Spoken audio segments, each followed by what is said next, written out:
bespoke radio for the masses. Headline edition, July 8, 1947.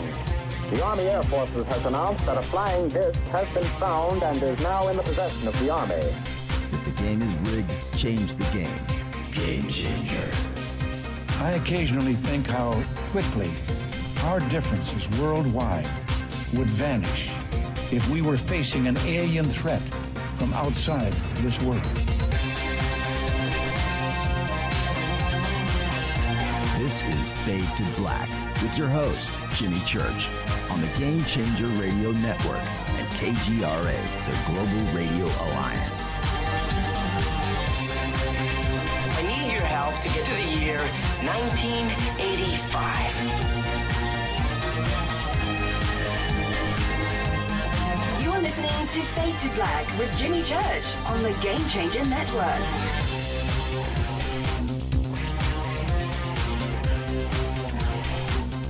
Good evening, Fade to Black, bespoke radio for the masses. Yeah. Today's Tuesday, October 20th, 2020.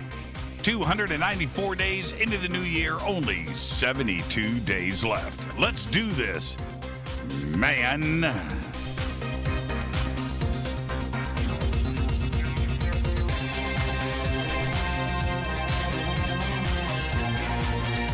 We are live from a bunker somewhere in the middle of beautiful downtown Burbank, California.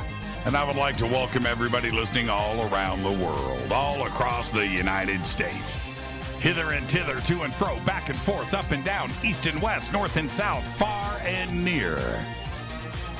This is Fade to Black for KJCR, the Game Changer Network, and KGRA, the planet. I'm your host, Jimmy Church. What is cracking? How you doing? You were a little nervous, weren't you? Yeah. Yeah.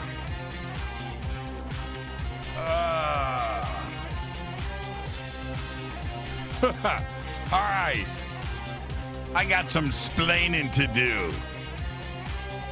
The air conditioner went out in the bunker. So right now it is probably, I'm going to guess, 90, 95 degrees in here. No oxygen. Equipment malfunction. Things are heating up, right? Things are, and just bizarro stuff. Got a fan right here, little USB fan yanked out of a computer. No joke. So that's running over here. It's blowing on me. I've got a can of compressed air over here, which is cool because if you tip it upside down, you can cover your face with frost. So I've got that over there, and I'll make it through the show tonight, whatever. And I've been assured that the air conditioning will be fixed tomorrow, but that doesn't change things for tonight, does it? But anyway, so that's what was going on. It was just like really weird. Stuff just decided to not function. Oh, man. And I was, I came to the studio wearing shorts and flip-flops, and it's just hot in here, man. It's hot. There's no windows. There's no air circulation. It's just the AC. And when that ain't running, this is a sealed environment. You have to understand. It's sealed. It's good to go. If I need to go into lockdown, I'm safe. But when the air conditioning goes out, there's just no air, man. There's no air. I'll make it, though. I'll make it. It's going to be a great show tonight. I'm so looking forward to this. Now, let me give you the rundown, of the evening, because tonight we have 3 very special guests. First up tonight, continuing our Haunted Rocktober, we have Aiden Sinclair and Becca Knight. And then later on this evening, Susan Slaughter is joining us. And we are going to be discussing, they are the team behind and hosting at the Queen Mary next weekend, our Haunted Weekend on the Queen. So we're going to talk about all of that, what's going on the boat, and Aiden and Becca have a really cool side gig. We're going to talk about that tonight, too, as well. And so there you go. We're going to have a full evening tonight. It is going to be great. And then tomorrow night, Richard Bleepin Dolan. That's right. Now, usually with Richard, always with Richard, I should say, no agenda. We just open up the show, we start talking, and we end the show a couple of hours later, and we see where things take. And that's what we're going to do tomorrow night. And normally I would say, okay, it's going to be all UFOs and UAPs. I have the suspicion we're going to go into some other areas tomorrow night, too, as well. So I can't wait for that. Richard Dolan is here. And I see throughout social media, I will see other people, other threads, other posts, other communities, other groups using bleeping now. And how cool is that? He is no longer Richard Dolan. He is Richard bleeping Dolan. And one day we'll run with without consideration of language on the show, because here, we keep the show clean. It's a family show. But one day we'll do the sailor show, right? And we'll just we'll swear like sailors, and I'll tell you the story. I'll tell you the story where it all started with bleeping. There you go. All right. So that's tonight and tomorrow night. Thursday night, of course, is Fader night with open lines all night long. We lost 7 minutes at the top of the show tonight, so I've got to get things moving forward as quick as I can. I want you to get a crystal skull. There's only one place to get it. The best is Carolyn Ford. Go to EinsteinTheCrystalSkull.com. When you go, you can click on the banners over at JimmyChurchRadio.com. Go, pick out a skull, consult with Carolyn, figure out what you want and what you like and so forth and what you bond with. And then use the promo code Jimmy. You will get 10% off of your Crystal Skull order today. Now, we will be at the Queen Mary next weekend, October 29th through the November 1st. I'll be there Friday night. Down below in the descriptions, you can see the Queen Mary. You can click on that and head over, and also use the promo code Jimmy when you do that, and you'll get an additional discount. Get signed up, get ready. It's going to be awesome. And just go over and check out the Dark Zone website and see how they have things set up. It is really, really cool. All right. Follow me on Twitter at JChurchRadio, at JChurchRadio. The Sandbox is hashtag F2B on Twitter. And any questions tonight for my guest or myself, use hashtag F2BQ. Let's get to the breaking news today. And I saw the video, so I wanted to comment on this. Iceland's prime minister was interrupted by an earthquake while filming an interview earlier today, but managed to just brush it all off. The intrusion was real, and she was able to finish the interview and her questions. Katrin Jacobsdottir was discussing the impact of the pandemic on tourism with the Washington Post when her house started to shake.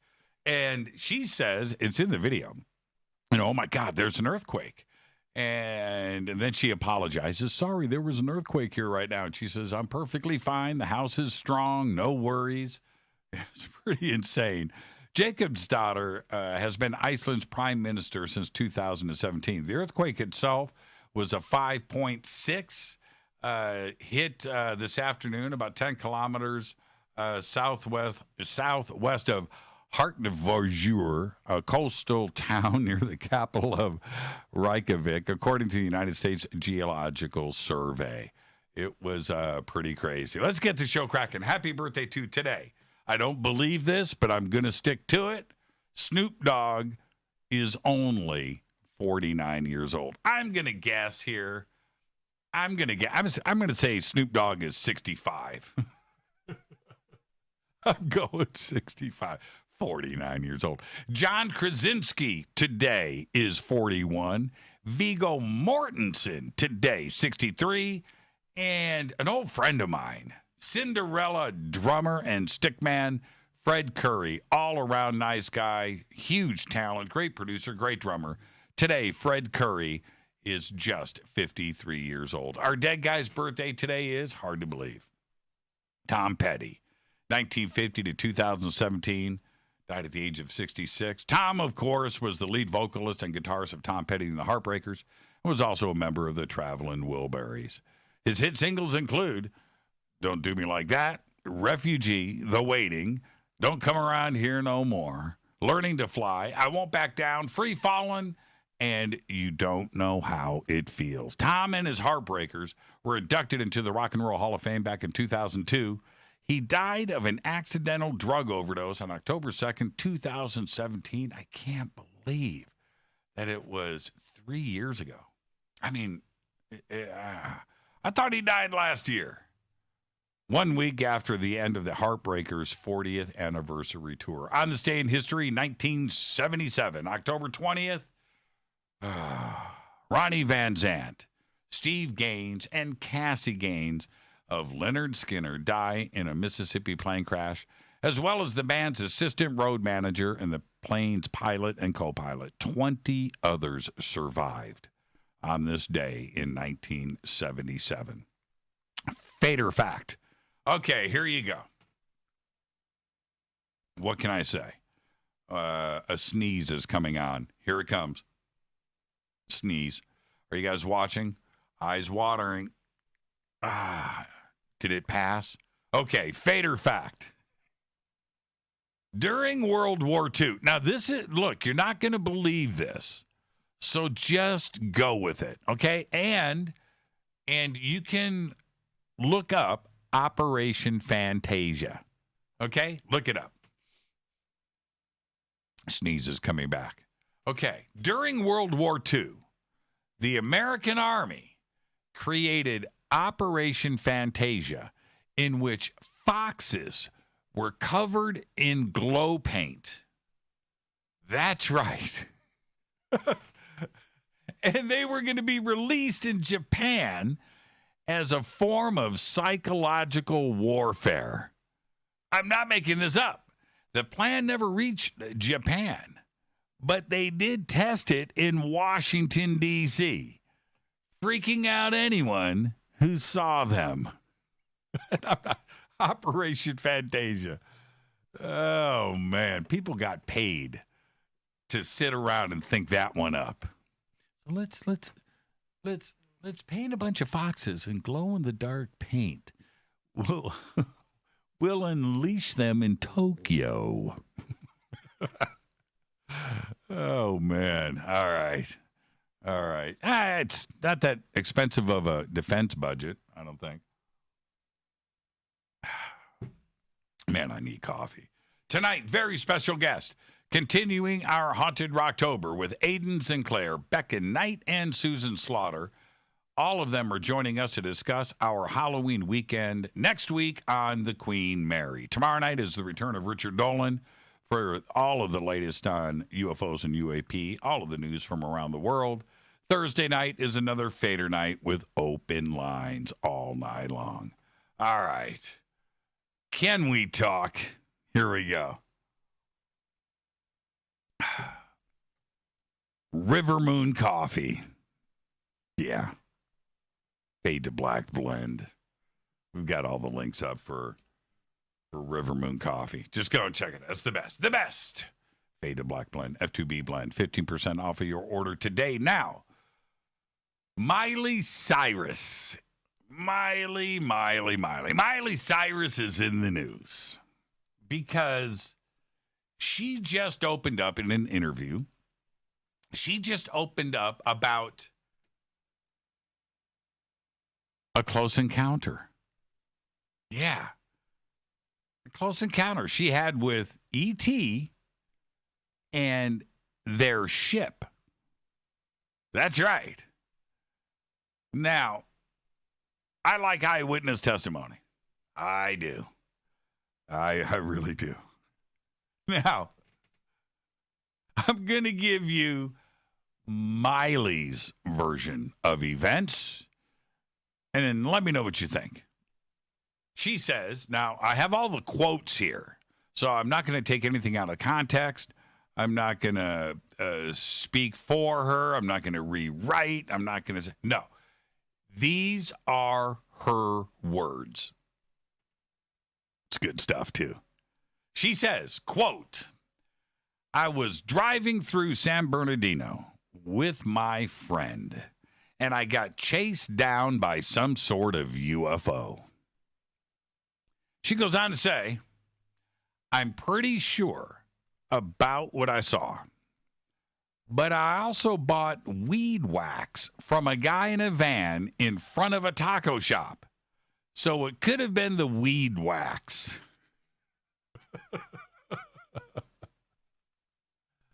Oh, man. And then she continues. But the best way to describe it is a flying snowplow. That's right. Miley says, quote, it had this big plow in the front of it, and it was glowing yellow, end quote. Weed wax. You can't even say that without laughing. Weed wax. I've never anytime anybody has ever, they whip out their pot kit. It's so funny because it'll be some spliffs, some buds, maybe 3 or 4 different kinds. Here's this, here's Fruit Loops, here's Girl Scout cookies, whatever these, birthday cake, these different, I said birthday cakes. Yeah, I know what I'm talking about. And I got some wax. And it's just like, that's where I just stop and go, man, you're way too into this. Anyway, Miley continues with this, quote, I did see it flying, and my friend saw it too. She says, there were a couple of other cars on the road, and they also stopped to look. So I think what I saw was real, end quote. Weed wax. Anyway, Miley continues with, and I quote again, I did see a being sitting in the front of the flying object. It looked at me, and we made eye contact. And I think that's what really shook me, looking into the eyes of something that I couldn't quite wrap my head around. But you're so right to say that it's a form of narcissism to think that we're the only things that could be in this vast universe. End quote. Weed wax. Now, here's the deal. This is why I'm bringing all of this up. The story without the weed wax is pretty compelling, isn't it? Witnesses, cars, friend, right? And then the weed wax bought from a dude in a van at a taco shop. So descriptive, right? But does that take away from her encounter? And I'm being very straight here. I'm not so sure that it does. And there are a lot of people out there that are very quick to judge and go, oh, come on, you're smoking weed wax. You're smoking weed wax. You didn't see it. You saw a snowplow in San Bernardino, by the way. But it's her honesty to say, hey, I just bought some weed wax. I saw this UFO. I'm looking into the eyes of this creature, right? So she was close enough to see out, looked into the eyes. I think I'm buying the story. The weed wax part of it is funny, but it's honesty. And she's putting it straight out there. This is what happened on the evening. She didn't skip over that part, right? I probably would have, but she didn't. She didn't skip over it. She's just straight up. I was at a taco shop. There's a van. I needed some weed wax, tacos, and then we hit the road, And I'm buying her story. And Miley, I know you're not listening, but maybe one of your friends are. And if they could reach out to you, I would love to hear the rest of the story. There's so much more to it. This is a gloss over This is a gloss over. She's got all of the details. And her last comment, the last paragraph of her comment is just awesome. You know, she says, but you're so right to say that it's a form of narcissism to think that we're the only ones that could be in this vast universe. Very spot on. Very spot on. So there you go. I just have one more thing to say. Weed wax. This is Fade to Black. I am your host, Jimmy Church. One pipe for Miley. Come on, Tara. No. Oh, yeah, one pipe. Oh, that's a good pipe, right? 4 pipes, right. I got it. Yeah, I'm with you. Tara, one pipe. One pipe for Miley. It's going to be a great show tonight. I'm in a great mood.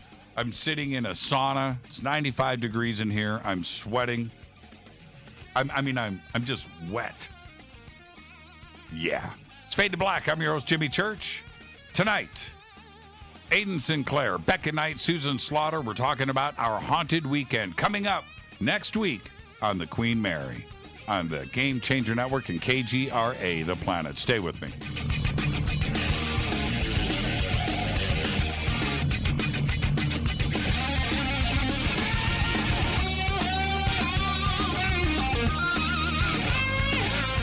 This is Nicole Church, daughter of you-know-who, and you're listening to Fade to Black on JimmyChurchRadio.com and the Game Changer Network. You're listening to Jimmy Church, Fade to Black. Fade to Black will now pause for alien identification. The station that talks the net. KGRA Radio. Introducing the Game Changer blend from River Moon Coffee that delivers a customized blend made specifically for the Fadernauts. If the game is rigged, change the game. It's a bolder cup with some bite. Game Changer is the coffee of choice for those that prefer an organic dark roast that is slightly lighter and milder, but it's still dark. With wild notes of pecans and chocolate with a rich, balanced, full-bodied cup that is roasted to perfection for a great coffee to start your day, as an after-dinner coffee or anywhere in between. Artisan, small batch roasted to perfection. USDA certified organic, all River Moon coffee is freshly roasted and packaged in the USA. Just go to rivermooncoffee.com or click on the banners over on our site and use the promo code F2BBLEND for 15% off of your order today. rivermooncoffee.com. Go Beckley Teppy. This is the only way forward. This is Fade to Black. Make contact. KGRARadio.com. This is Jimmy Church of Fade to Black, and you can get our podcast for just $2 per month. All you have to do is click on the podcast banner over at JimmyChurchRadio.com. This Halloween, the Dark Zone invites you to spend 4 haunted nights with the Queen, October 29th through November 1st. Virtually board the most famous ghost ship in the world. Get your boarding pass now because you'll get to join me, Jimmy Church, on Friday evening when I go ghost hunting. Live, when anything could happen and probably will. And here's the deal. For just $19.99, you get virtual access to the entire Queen Mary, 24-hour surveillance of the most haunted rooms, interaction with your favorite paranormal investigators, very special celebrity guests including Kane Hodder, that's Jason from Friday the 13th, and Chad Lindbergh of the TV series Supernatural. Musical guests including Filter and Beasto Blanco. There will be a costume contest and a Day of the Dead celebration. Halloween is not canceled. For your boarding pass and info, just click on the Dark Zone banner at JimmyChurchRadio.com and throughout our social media. When you click on that link, just use the promo code Jimmy for a special discount. That's right. You are invited to spend 4 nights of Halloween with the Queen. Hi, folks. It's troubling times, and fear is pushing emotions, which in turn pushes health the wrong direction. Do you ever get an ache because life is uneasy? Try Life Change Tea at getthetea.com. Life Change Tea works on your digestive tract, helping to move food through quicker and comfortably so your health is spot on. Life Change Tea may not help with world issues, but it will help with your digestive issues. A glass a day helps keep the intruders away. So, change your life today. Log on to getthetea.com. That's getthetea.com. If your health game is off, get on by ordering Life Change Tea. Getthetea.com. And while you're on our site, look around at the great non-GMO organic supplements. And if you're a sales shopper, go to our specials page and see what's for you. I've been drinking the tea for 12 years and I'm sure glad for its health benefits. Again, that's getthetea.com. Getthetea.com. The tea that makes you go. 9 out of 10 geneticists agree. Fade to Black is not your father's radio show on the Game Changer Radio Network and KGRA, The Planet. Hi, this is Rob Reiner from Anvil, and you're listening to JimmyChurchRadio.com. What's up? I'm Chris. What up? This is Kyle Massey, and you're listening to Jimmy Church Radio.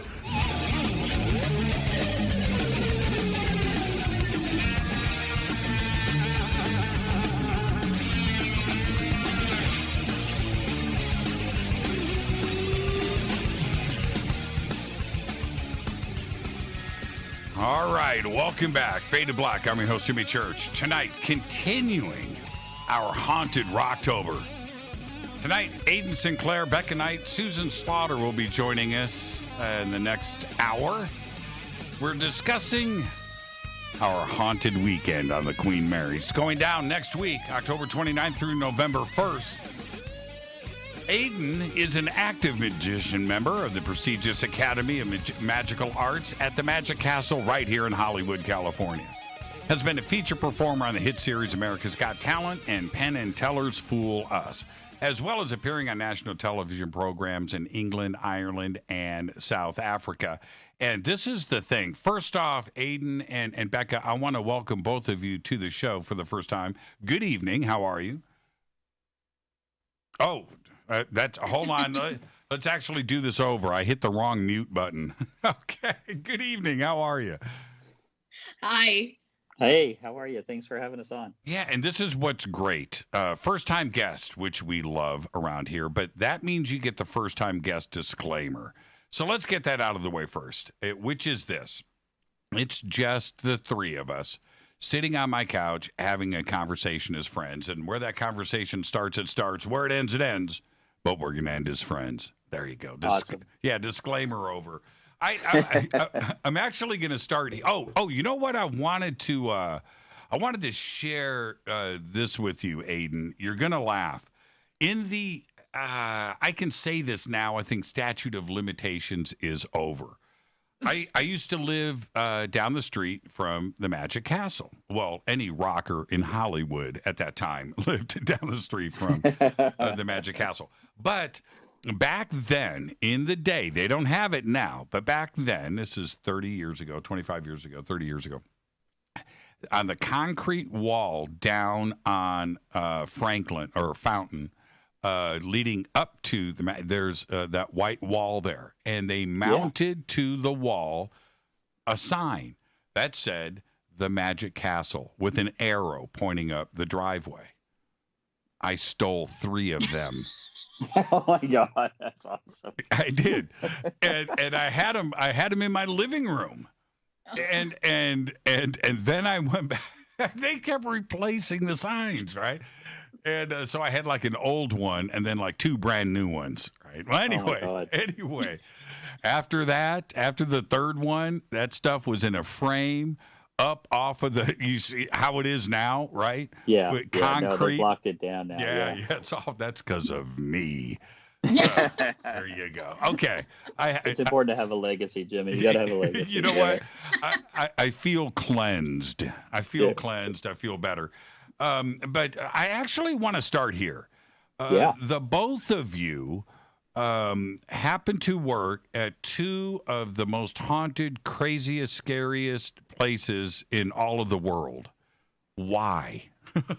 Well, they're just why? They get a little bit of a bad shake, I think. You know, like they're definitely the most active places in the world, but scary is definitely not a word to describe them. Yeah, I mean, I've been at at this for almost a decade now. Right. Now, I want the audience to know that we're talking about the Stanley Hotel in Colorado, and of course the Queen Mary. Yeah. And it was there something that drew you to these two places? Were you showing off, right? No, I mean, it's just I started at the Stanley, and I think we all have those places that we visit in life that just when you walk into them, you feel like you belong there. You know, there's just something about them that draws you. And the Stanley was the first. The Queen Mary was the second for me. And the Winchester Mystery House we get up to quite a bit too up in San Jose. But this part of it is the history and the decorum of the place. And, you know, it's one of those places you can't walk into and not, you know, kind of stand in awe of all the people who were there before you that were extraordinary. Well, and it speaks to you in that way. Yeah, you know? it has to. It has to. And I want to actually another quick comment. I caught you quite by chance on both America's Got Talent and Penn and Teller, and I watched your card action, and I stepped back, and this is what I thought. This is my guy. Right. And there was, Thank you. but there was reasons for it. It's your personality. Obviously you're nimble with the cards, right? You know, there's that part of it, but your personality combined with magic is really, really cool. And it's an honor to finally have you on the show, but this is how the universe works. But I wanted to get that out of the way that I did catch both of those.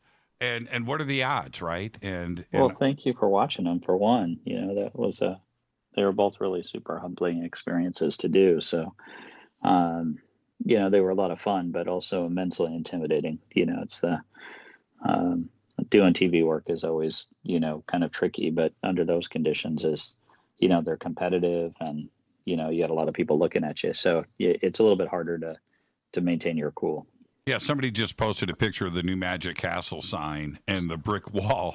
It's all posted it. Yeah. Man, that's funny. We just need to get a little plaque that says Jimmy Church was here now. Added to it. Man, they'll send me a bill. Yeah, they will. I had definitely will send you a bill. I had friends going, man, you know, it's not cool. I was like, man, you can just take, you know. Anyway, okay, enough of that. It was wrong. It was 30 years ago it wasn't, but now it is immensely cool. So, oh man, the guilt, the cross that I bear. And, yeah. So now, but back to the cards. What came first, the paranormal and the supernatural? Or did cards start to lead you in this direction? Initially, cards and sleight of hand. And I kind of fell into this in a way, was that while I was, you know, kind of doing magic, traditional magic behind a bar, doing sleight of hand, I got approached by a domestic violence shelter to do a show for them. And initially, just because of the cause, I agreed to it very quickly. And then I started thinking about it, and I realized that the primary purpose of magic for most people is to take you away from reality. And here's this organization that's trying to raise awareness and raise money for domestic violence. And it's something that people don't want to talk about. And it's something that, you know, you need to kind of put a spotlight on. So instead of doing that traditional style of magic, I kind of stepped back and wrote a show that was a little bit more from the heart, I guess, and more focused on the issue of domestic violence in a way. And then, I'm sorry, go ahead. And that made the impact of doing this one show that at the end of it, people were crying, you know, and it was a full length show that only had one magic, you know, trick in it. And it wasn't even performed by him. And it just created this huge impact that got him to see that magic can be powerful in a different way, and to kind of, his magic, I always explain it as transport you back to a time when magic was real. You know, now magic is so easily Googleable, and you can find the reason and the how behind a trick on the internet at your thumbs. So when you kind of bring ghosts into it, it takes you back to that time of the 1930s and 40s when spiritualism and ghosts and magic was real to an audience. So it's no longer just a card trick, but with that too, we find that things outside of his control happen. Well, see, and that's exactly that's exactly what I want to talk about, because this evolved into theater, right? It did. It evolved into theater, but then it was theater that was created specifically to perform in historically haunted places. And during that time in my life, I have very good friends that are investigators of the paranormal, and so I spent a lot of time with these people, and they'd all had these they became friends.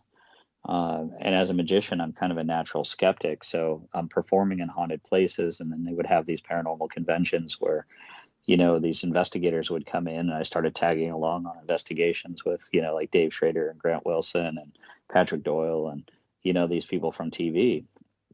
And I started seeing things that I couldn't explain, and when you see things you can't explain, it makes you either run away from them or get more curious about them. And I kind of got more curious about it and started investigating myself, and spending a lot of time doing research in the occult and witchcraft and all of the kind of spooky things that are kind of in the shadows that are really curious topics. And then the more I spent in haunted places, more time I spent there, the more I started to have experiences of things that I literally would witness things that I couldn't explain. Now, So what do you do with that? In that you start to you are now the person that most people would call crazy, right? Yeah. So it's a trip. Yeah. Especially magicians, because magicians are such hardline skeptics. They really want to grasp onto the idea of James Randi and the idea that Houdini was the great debunker, of things. So there's always this really old history of magicians, debunking the paranormal. And I've always been adverse to that. I always felt that was, someone reading the tea leaves and making their own interpretation of Houdini's story. Right. I don't think Houdini was so much a debunker as somebody who genuinely was seeking contact with his mother. And when he experienced fraud, he exposed it. But he also attended many seances and did nothing. There was no exposure. There was, and he would write in his journals later in life that he had seen things he couldn't explain, yet was not willing to, sign off as them being paranormal. So. And so now the both of you, and I want everybody to know that Becca is the other half of the theater and the show that you guys put on. Is it the location, right, where these things happen, or can you do it anywhere? Is it what you are doing to allow things to happen? We're kind of curious about that, actually. We mostly just have access to the places we have access to. So that's where we have the majority of our experiences in investigating. And you don't really want to sit in your living room and investigate. I mean, Aiden probably would, but I probably wouldn't be able to. I'm not down for that. I don't. It's bad enough all the things that come in the mail, and he's like, I have this human thing, and this from a graveyard, and this grave dirt, and this guy who's dead. And I'm like, thank you for bringing that into my home. Yeah, that can go upstairs in your office. Right. Right. Yeah, because I'm not uncomfortable with it, but I'm just like, thank you for inviting all of this into my home now. I'm glad we have a dog that can let us know if she sees things. That's right. It's been interesting as over the last 10 years, like the more we've performed and the show has grown, that it happens about once a month. We'll get a package in the mail and a nice letter, or, I'll get an email from somebody going, hey, I've got this thing. Can you get it out of my house? Can I send this to you? So I get these stories of dolls that move and stuffed animals that, do strange things. But what I think is fascinating is the majority of those items, when they end up in my office, they just sit there, which makes me wonder if, the person who last sent me a doll, did they just send some ghost favorite toy out of their house, and the ghost is now pissed, walking around the house trying to find it. Yeah. Yeah. I got a voodoo doll. Are you guys watching this on can you see the screen? No, okay. we're just on audio. Well, in the background in the corner here, somebody sent me a voodoo doll of me. Right, it's a Jimmy voodoo doll, and it's actually it's actually very cool. It's fun to look at. It's kind of fuzzy. It's very detailed. But for the first 2 weeks that I got this, I would come into the bunker, and it would be in a different place. Falling over and and nothing else is moving in here. Yeah. Now I brought it up and it hasn't moved since. That's hysterical. Yeah, for about 2 weeks. I'm looking at him right now. I'm turning around while you watch, man. He's going to move tonight. Yeah, he's going to move tonight. Now, where do you guys do your show on the Queen Mary? What part of the ship? What room? We actually had to build the room. It was for a long time it was abandoned, and then they turned it into a dark harbor maze for a period. So when they first showed me the space, it was a wreck. But originally on the Queen Mary, it was the mail room. It's all the way forward on B deck, up where the Caronia and Carpathia rooms, which would have been the tourist class or third class smoking lounges. But the room that the theater is in has got the access point for the main mast of the ship. And during our sailing days, it was where mail and packages would be stored. But just forward of that is a staircase that goes down into the rope hold. And there's just some crazy history in the entire space that's kind of made itself a little more known since we've been there.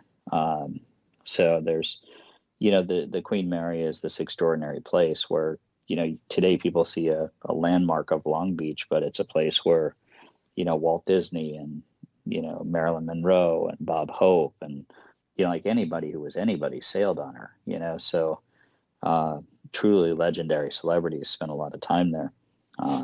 So it's a really cool place to get to spend time. For you, now that you've spent that much time on the ship, the obvious question is a simple one. Are there more haunted sections of the ship than others? I have two opinions on it. I think there are residual things that kind of run on a loop in certain places, that they just happen.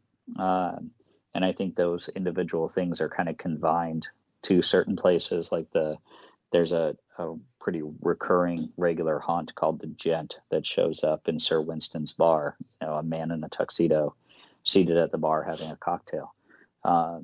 He shows up and he's completely, non-interactive with anybody.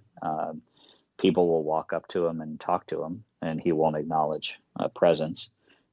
He just sits there and he drinks his drink. And if you take your eyes off of him for a moment and turn back around, then he's gone. So is the glass, and there's no wet spot on the bar or anything else. So I think there are residual hauntings that are confined to spaces, but I also think there are intelligent things there that go where they will. We kind of subscribe by the theory that you have legs in life, you can walk around and go where you want. Yeah. Why would that change in death? Yeah. Yeah, exactly. What's today? Tuesday. I don't know if it was last week or yesterday. I can't remember. Too many shows. But I had one of our callers said that she took a tour. Now check this out, okay? And you let me know if this is possible to do. Obviously you guys know I'll be there on Friday hanging out, and it's going to be great. She said that in 1987 that she took a tour of the Queen Mary and was down at the pool, and the pool was empty. Okay. Yep. And there were other people that were there, and she looks down and sees a guy cleaning the pool with one of those pool cleaning poles, right. a broom or whatever you would call it, a mop or a scrub brush or something. But he's cleaning the pool. And then she turns around, she's hanging out and doing this and doing that. And she turns around and he's gone. And so she says to one of the people that work at the Queen Mary, do you guys clean the pool? Who is that guy that was down there? He's not there anymore. And the worker said, what are you talking about? We don't clean the pool. There's nobody here that does that. Yeah. Now, have you heard of a pool cleaner or anything like this down in the pool room before?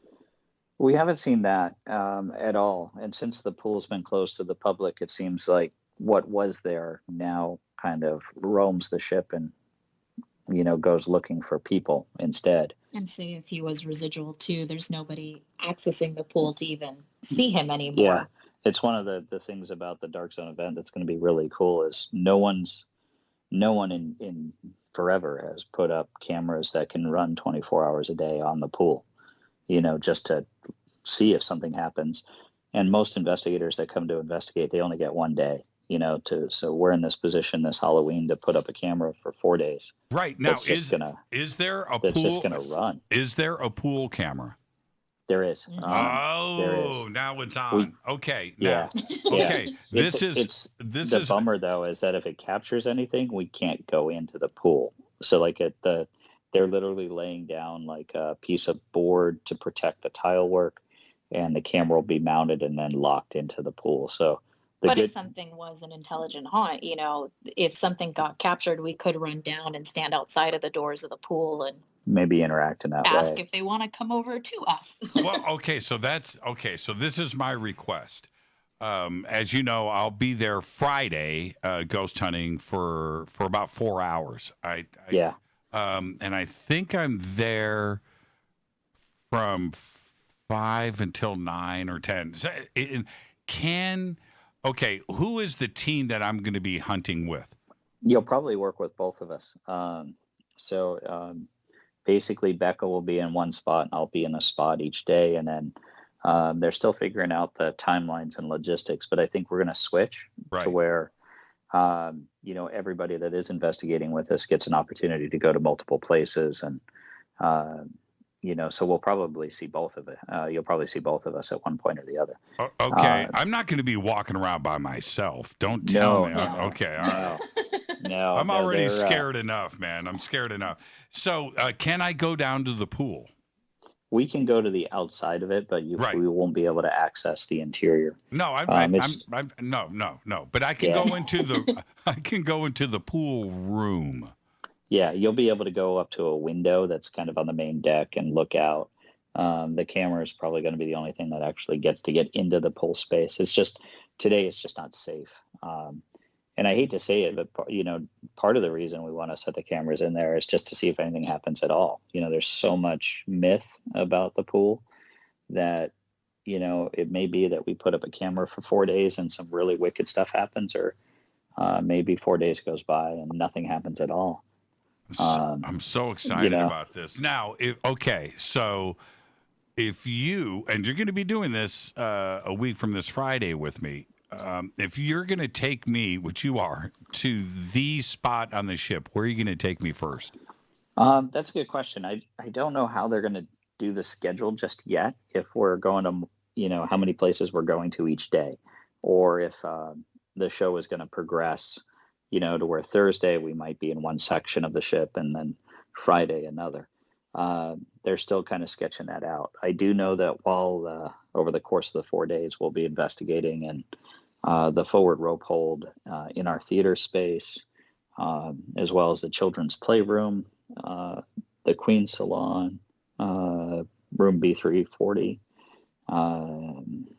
Sir Winston's, and in the engine room. So I have no idea where we're going to end up, but there are so many creepy, cool places that I guarantee it's going to be awesome. It's just wherever you go with us is going to be cool. Yeah, I just cannot wait for this. And I know I have been reticent over the years on this show. I've had a lot of paranormal teams on, and I love talking ghosts and things. I've seen a couple of things in my life, but I've always thought, I don't know if I want to be the paranormal ghost hunting crew guy.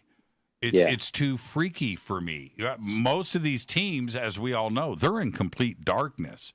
When you see it on TV, you're looking at night vision. You're looking at, different things. But they're walking around in the dark. Yeah. So I am the biggest kind of scaredy cat. I've gotten a little bit braver. I have irrational fear of the dark. So even though I was interested in wanting to investigate, when I first started, I was definitely hesitant and scared. I didn't know what to expect, but honestly, put me anywhere on the Queen and I feel perfectly fine. It's just, it's not a dark, spooky, scary place. It's just a place that a lot of people have been and have had a lot of great memories or significant life moments. So, and even our one asshole that we interact with, I just kind of egg him on at this point. So I wouldn't be too freaked out. Oh, I'm freaked out, but I can't wait for it. We need to take a break, so let's get this in right now. We'll be right back. Awesome. Our guest tonight, Aiden Sinclair, and, of course, Becca Knight. And coming up in the next hour, Susan Slaughter will be with us. Now, I want everybody to know, I know that you want internet security. You want to browse safely, securely. That's what you want to do. Right now, you need to get, as I speak, you need to click on the link for Virtual Shield. That is right down in the description. 50% discount for life. Right now, all you have to do is go and sign up and click on that link. I browse the internet anonymously. I do it securely. Do what I do. Please visit virtualshield.com/fade to black or click on the link below in the description box, and you will get Virtual Shield free for the next 30 days. I am your host, Jimmy Church. This is Fade to Black. Continuing our Haunted Rocktober, tonight we are talking about the Haunted Queen Mary. Next weekend, October 29th through November 1st. Right now, click on the link below. You can go and get registered as well. I'm your host, Jimmy Church. I'll be right back with Aiden and Becca after this short break. Stay with us.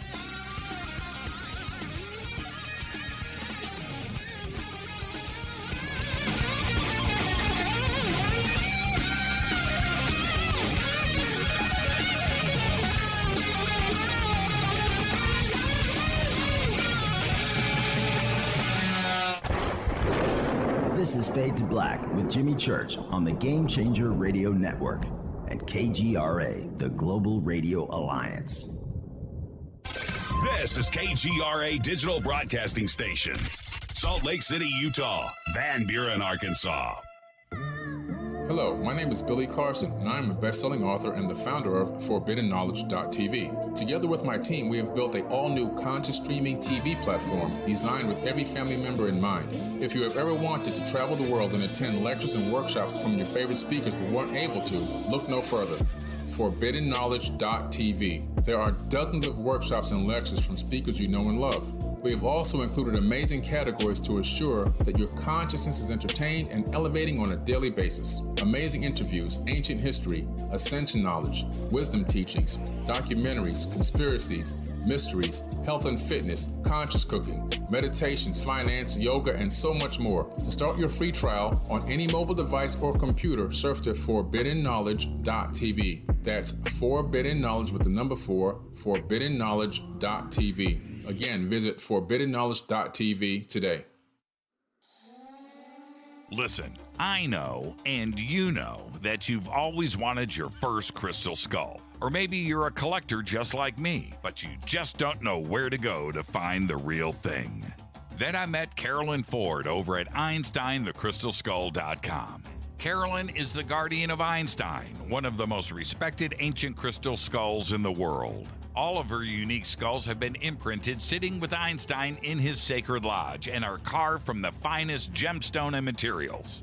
Imprinting is the process of receiving the ancient wisdom from the master skull or master computer.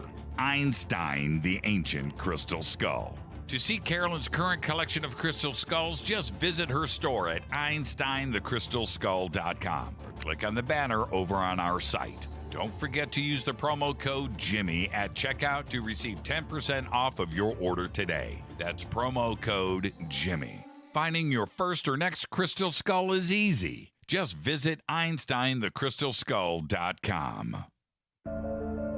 When you take the beans from Central America with dashes of Indonesian and African mixed in and then roast it to the dark side of Fade to Black, you create the ultimate brew of fringe. Introducing the Fade to Black blend from Rivermoon Coffee. Yes, Rivermoon's darkest customized roast was created for the love of Fade to Black. The alchemy of masterful roasting and smoking the beans is in every sip of this full-bodied, dark Java. I need my coffee dark, deep, with distinct bittersweet chocolate highlights, just like the bunker. Leaning further into the darkness of the roast is Fade to Black blend from Rivermoon Coffee. Just click on the banner at jimmychurchradio.com and use the promo code F2BBLEND for 15% off of your order today. Go Beckley Teppy.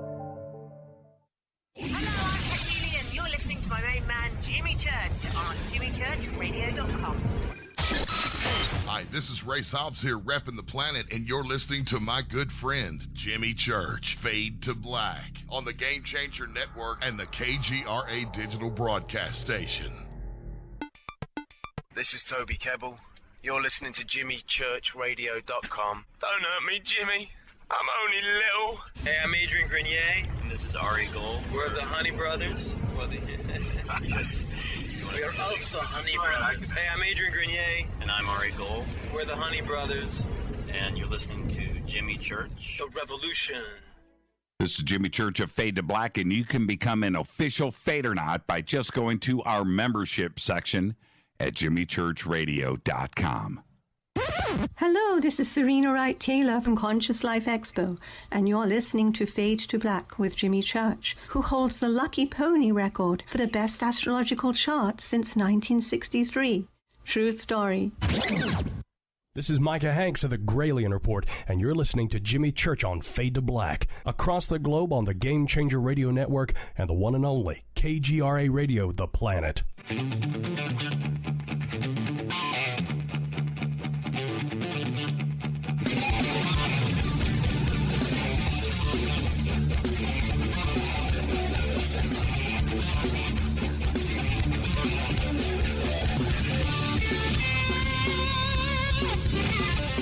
All right, welcome back. Fade to Black.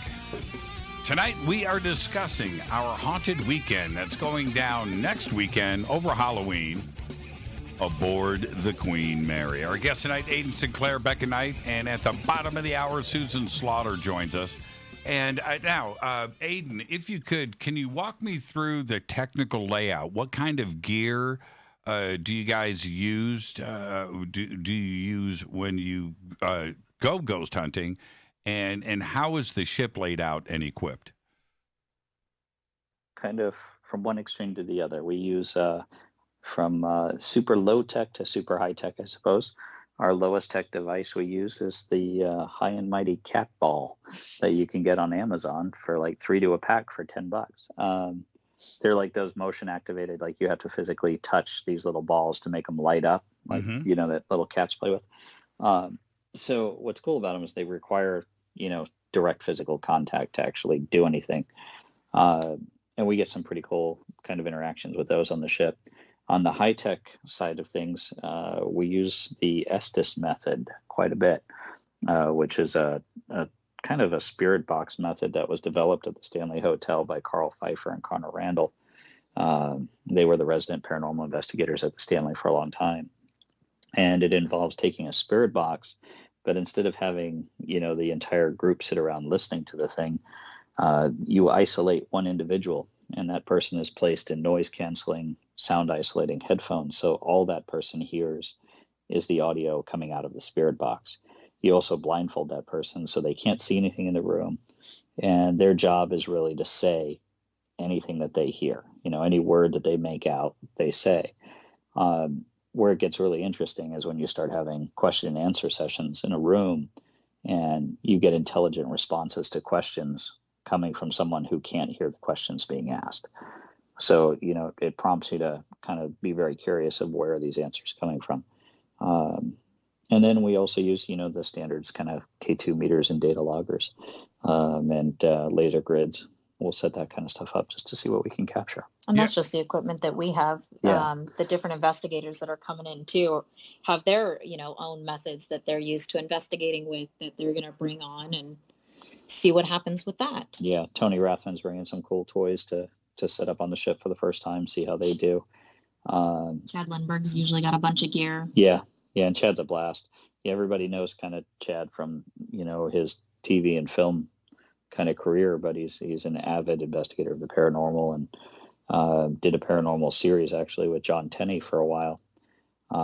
He's just great. He's really great investigator. Yeah. Everybody that is coming down there is top notch, and I have a lot of respect for. I'm going to say this though, Pfeiffer, and the Estes method. I know those guys, and watching them go through that is one of the insane, isn't it? It's one of the most tormenting, right? Yeah. That's freaky stuff, and I think that they're onto something. They very much are, and I hate to say it, but it was super. When I first met them, I was magician at the Stanley, and they were paranormal investigators at the Stanley. So, seeing the results that they had in their investigations were some of the things that started pushing me, towards investigating the paranormal. And outside of that, just kind of the things that started happening in shows in general. Like on any given night that we would do a show, there were things happening that were not part of the show, that were profound. And people would come up to me after the show and would say, oh, I really liked this. And I'm like, glad you liked that, because we didn't do that. That wasn't us. So, so they really kind of got me into the world of investigation with watching that method progress and unfold. It's an incredibly compelling way to investigate, and it's from a skeptical point of view, it's also very clean. There's really no confirmation bias or influence with it, because the person that is speaking is isolated.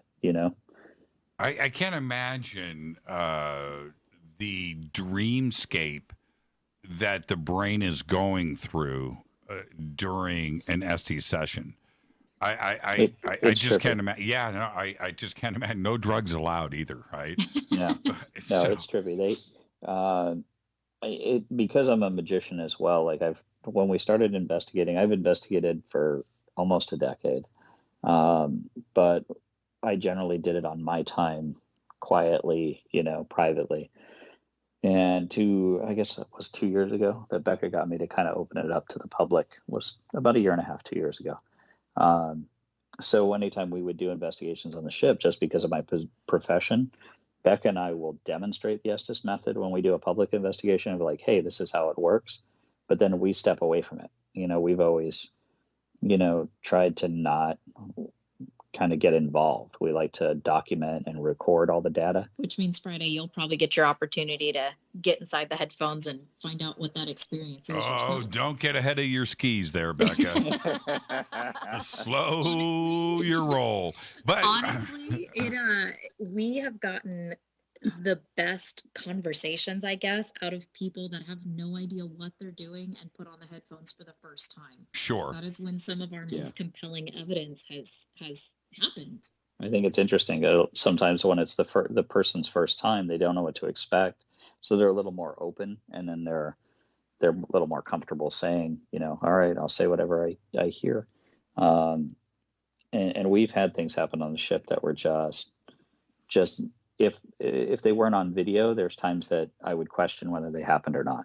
We've literally gone back and had to go, nope, that happened. That was a real thing. Now I'm going to bring.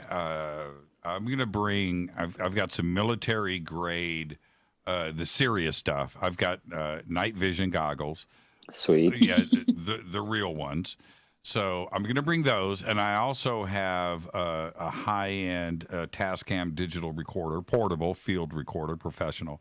So nice. I'm going to bring that too, and I would like to have the opportunity to hopefully capture some EVPs, but also in the darkness to have military night vision goggles in the dark to see any anomalies that may be happening at the same time something else kicks off. Right, whether it's the laser. Places for you to try that. Yeah.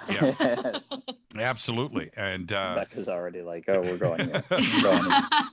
And well, it's the two places that every time we have investigations or even just doing his regular show, that we will have people be like, I think I see something over there, but your human eye doesn't catch it, or you doubt it, and it's gone. And we've had confirmation in some of our Estes sessions that, yeah, we are in fact seeing someone. So I'd be curious if you would be able to, in fact, see them in those areas where they frequent. Yeah, I'm so excited for this. Now it's going to be a blast. It really is. And the other side of this is that at no time in history since the Queen has really sailed or been in Long Beach has anyone done what we're about to do. The ship is completely empty. There's just us. So there's no tourists, walking down the hallway above your head. There's no other outside noise. It is literally just us, and the ship is powered down drastically. So it's a little bit spookier than normal just because of the feel of the emptiness. Mm-hmm. And it seems like the security staff and the people that are still on the ship, since the ship has been closed, they've been having more experiences of seeing people and seeing things. And so it's almost as if the ship's woken up a little bit on the paranormal side while she's gone to sleep on the public side. So I think there might be a couple entities that will be grouchy that we're back, that people have come and crashed their party, but there's definitely going to be a few that are like, oh my God, people, you're back. Yeah. Let's have fun. Well, I had, let me run this past you too. I keep losing track of the days here. I think it was last Wednesday, I had Karen Dahlman on the show, and we did a live Ouija session. And one of the questions that I had was, over Halloween weekend, Friday the 30th, I'm going to be on the Queen Mary. Is it possible for you, whoever I'm communicating with the spirit board at that moment, to reach out to me on the deck of the ship? And the response was crazy. The response was something, I'm going to speak in metaphor here a little bit. I can't go word for word, but it was something about, we have been to the bottom of the ship. And the message is, and then it was followed with a question mark. So Karen has since gone back and got what the question mark is. So I'm going to be armed and dangerous on the ship with this information. That's awesome. And I'll find out where it is and what is possible here. But we're going to reach out. Let's see if we can get some action there. Yeah, I'm excited just to see, what we get. Over a year and a half, we had recurring interactions with a couple of things. Can you tell me about that really quick? I wanted to ask, have you heard like footsteps or seen things? We've had full-on conversations using Estes and K2 together, which has been just mind-blowing. So part of it is that, when we opened our theater, we play 1930s music in that room 24/7, and we seem to have found somebody who really likes that, who likes the music. And what's a conversation with the spirit like? Take me through that. Just like talking to you now, Yeah. except it's just through the Estes method. And sometimes the words that someone hears through the spirit box is gibberish, or it doesn't make any sense, and it's just whatever words they're hearing through the radio. But there are times where it will be full sentences and just coherent conversations that will last for 10 minutes at a time. Yeah, and then they kind of fade out. That's kind of a trip. But it's literally a normal conversation. Sure. And how do you have, and I'm not being facetious here, I'm not, trying to be cavalier or joking. How do you have a conversation with the spirit? Do you talk about normal stuff, family life? How are the kids? Or we've kind of learned a bit. It's a learn as you go process. One of the things we learned about the ship is tense matters. If you go into an investigation on the Queen Mary and you say things like, were you a passenger on the ship? Did you work on the ship? And you put things in the past tense, you generally get nothing. But if you put things in the present tense, so going, hi, is there anybody here that works on the ship? Is there anybody here that is a passenger on the ship? You get these responses. Why do you think that is? Is it because they're not aware that it's a past tense situation? Yeah, I think there's some that aren't aware. Right. But that being said, we also have recurring interactions with someone who is acutely aware of time and space, and he's probably our most regular interaction on the ship. And he just comes across as somebody who may have passed on the ship and has just stayed there ever since. Doesn't really want to go anyplace else, has nothing really in the world for him, and is very kind of sullen in a lot of his interactions. So he likes Becca. Do you have to? Of course, he likes Becca. I think it has a lot to do with Becca. Aiden, well, part of it too is like when we do the show, like I dress in a suit and tie, and but more of a vintage kind of feel to it, and Becca's got her hair up in victory rolls, and so I think that also matters. There's times we've investigated in jeans and a t-shirt, on a day off, and we got nothing. I honestly just came across a video today from, a year and a half ago where I switched out of my show clothes, but I still had my victory rolls up and absolutely nothing happened. Yeah. So there's something about kind of triggering, making them feel comfortable or feel as if they're in their proper time and space. Do you have to approach it with a dose of empathy? We try to. Right. We don't look for ghosts. We try to talk to people. Our Solon guy, I'm always trying to give a pep talk to that he refuses. Yeah, and there are other paranormal teams out there, without naming names, but they tend to go with intimidation, right? Yeah. Where it feels a little bit too strong to me, where you're trying to make something angry. Here's the thing: is that a long time ago, Bruce Springsteen did a quote or did an interview with 60 Minutes a long time ago. And the guy who was interviewing Bruce Springsteen says, you portray yourself as being a working man and you make music for the working man, but people would say today that you live in a mansion. How do you feel about that? And his response was, you know what? I've lived on streets with trailer parks and I've lived on streets with mansions, and there's jerks on every street. So it doesn't matter what you do. There's always going to be people who are adversarial or confrontational in their approaches to things. And I truly think that you get what you give. If you go into a situation and you're aggressive and you're, kind of confrontational, then what do you think you're going to get back? It might also just be a lack of patience too. We've gone in and approached it, and we're willing to take time to build trust, and we're not going anywhere. We're lucky that we have the residency and the ability to go back again and again.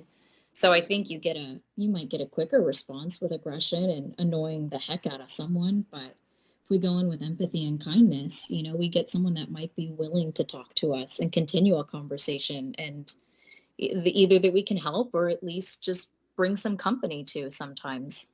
It's also I was going to say, I'm sorry, Aiden. No, you're good. Go ahead. Twice I talked over you. Well, what I was going to say, if you go in with some empathy, some compassion, maybe some humor, I don't think you're going to leave with claw marks on your neck. No. Right? And even the claw marks, man, I take with a grain of salt. Like, people want to put a negative interpretation on a scratch a lot of times.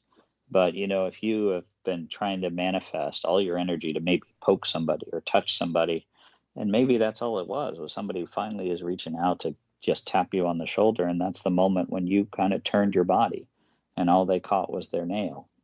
There's accidents happen both in the normal and the paranormal. I don't think every negative manifestation that people report is in fact negative, for one.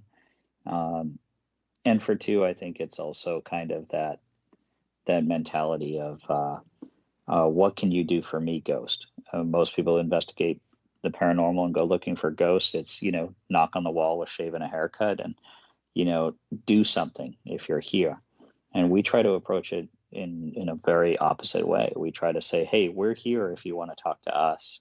And if there's something that we can do for you, even if it's just to listen to you, we're here for you. And And we keep our word. If we say that, hey, we're going to be there on Friday, we're there on Friday. If something comes up and we couldn't be there on Friday, then we would make the effort to go onto the ship and go into that space and go, hey, I know we said we would be here on Friday, but this came up and we can't be, so we think all of that matters. Integrity matters to the past just as much to the living. Now, I know that you've had conversations and you've made contact, but have you seen a ghost? Have you seen a full-bodied apparition? Neither of us. I don't think we. I debate about it. Becca debates about it.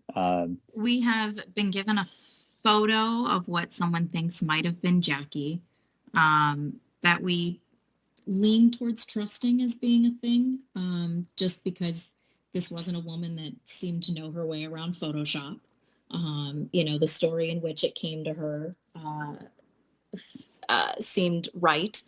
But beyond that, I maybe have seen our gentleman in the theater, maybe. But it's one of those things out of the corner of your eye that you're not too sure about, but you're just a little bit more sure that time. And then when we did the Titanic anniversary of his show up in the Queen's Salon, it was the first time we've ever been able to let people go to the restroom during the show to where they could return.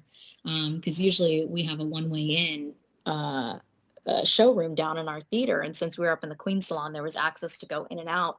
So I was watching people get up and go back and forth to the bathroom and watching these people come back in, and I saw someone cross behind the row of heads next to me, and then when they would have stepped in front of those heads, there was no person, and all I saw when looking was this kind of swoosh of a white dress, and then it disappeared. And that's in the same area that the lady in white is often seen, is up in the Queen's Salon. So I question as to whether we invited her out that night by having a party with dinner and drinks and a show. So, and we've had guests that have seen a man dressed in a period sailor's uniform in our theater that there was no explanation for. And our bartender, one night, we have a 50-seat theater, and the exits you can't get out of the theater without either walking past me or walking past Becca. And at the end of the night, our bartender's cleaning up, and she asked, hey, did that guy not like the show? And we're like, what guy? She was like, the guy that walked out like 5 minutes into the show. So she saw a guy, literally leave the room when nobody did. So to this day, we have no idea who she saw. The guy didn't speak to her, just walked out, but the theater was full. Nobody left the show. And where the theater is, it's absolutely impossible for anybody to access that space. We also had a couple women tell us they liked the Cracker Jack sailor peeking out and watching them watch the show. Which that's not in the budget. Yeah. No. Yeah. Oh, that's awesome. Here's the thing. And this was just tweeted to me from Australia, that there are 49 reported deaths during the service of the Queen Mary. So, when people contemplate that or ponder, well, I wonder if anybody's ever died aboard the Queen Mary. Well, there's more than that. There's more than 49, actually. And hundreds more that she caused. Oh, okay. Look, you guys, I'm scared enough. Yeah. No. There was if I remember correctly, because I haven't been down my hallway. We have a hallway into our theater that has every death on the ship. It was 67 that died on the ship. Wow. And she was involved in an accident in World War II that caused the death of over 300 sailors on another ship. But a lot of people contribute a lot of paranormal activity on the ship to that accident. I don't believe in that personally. But what I do find interesting is on the very first round trip of the Queen Mary, somebody died. It was a young sailor fell and split his head open. It was an accident. But that's how she started her recorded history. But she ends her history that way as well, because in 1967, when the last voyage takes place, a cook died. He died of heat stroke. He'd overheated and collapsed while he was baking bread overnight. And because he worked alone, nobody saw him fall, and the heat exhaustion turned into heat stroke. So there was a death on our first round trip, and there was a death on our final trip as well. So it kind of bookends this history of life on the Queen Mary. There are spirits walking all over. Yeah. But I also subscribe to the belief that I don't think you have to die someplace to haunt a place either. Outside of the tragedy that's happened on the Queen Mary, it's a place where people fell in love. It's a place where people had their honeymoons. It's a place where people still get married to this day. And maybe that's what heaven is for somebody, is spending eternity in that one little moment where you were the most happy, and how awesome would that be? I'm sorry. I'm sorry. I know that's what I personally believe a lot of that activity on the ship is not negative at all, but good. And, they're happy memories. Well, I think that next weekend is going to be historical. I totally agree. I've spent time. I've been down to the Queen Mary many times. I've been on board a few times, and there's something about the ship. I've even cruised around it on a private boat, right up next to it. And there's just something about the way she's sitting there, silent. She's massive, and seems alive but sullen at the same time. There's something going on there. I can't wait for next weekend. It's going to be insane. I mean, I think the biggest ghost is the ship itself. It's the. I told Becca once that there's days that I pull up to the ship and she's majestic and inviting, and you can't wait to get aboard her. And then there's other days you pull up to her and you look at her and it's just disheartening, to see this ship that is never going to sail again. Her engines are gone. And she's just tied up to a pier. And right next to her, these Carnival cruise lines come and go with not even a quarter of the majesty that, the Queen Mary possesses. The elegance isn't there. And what would that be like to live beyond your usefulness, to live beyond your purpose? And that, the Queen has sat at that pier longer now than she ever sailed. She's been in Long Beach longer than she ever worked as a ship. Aiden, thank you so much. Becca, thank you so much. I look forward to hanging out with you guys next Friday night. It's going to be a blast, Jimmy. Stay safe, and thanks for having us on, man. Absolutely. You guys be safe, and we'll see each other in about 9 days. It's going to be good, man. Thank you so much. See you later. Yeah, absolutely. Thank you, Becca. What a great conversation. And you can sign up right now. The links are right below in the description. And we have everything throughout social media for you to go and sign up. All right. I am your host, Jimmy Church. Thank you, Aiden Sinclair, Becca Knight. Coming up next, Susan Slaughter. This is Fade to Black. I'm your host, Jimmy Church. Stay with me.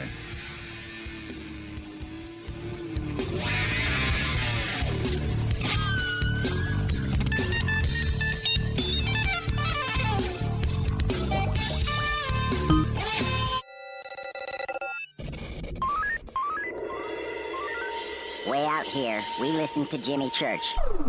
You're listening to Fade to Black. Always on the edge of the hottest alternative talk. Jimmy Church with Fade to Black. KGRARadio.com. ¿Qué tal, mis amigos? Yo soy Mario Carson, el tiburón, y los invito para que escuchen a mi buen amigo Jimmy Church Radio. ¡Claro que sí!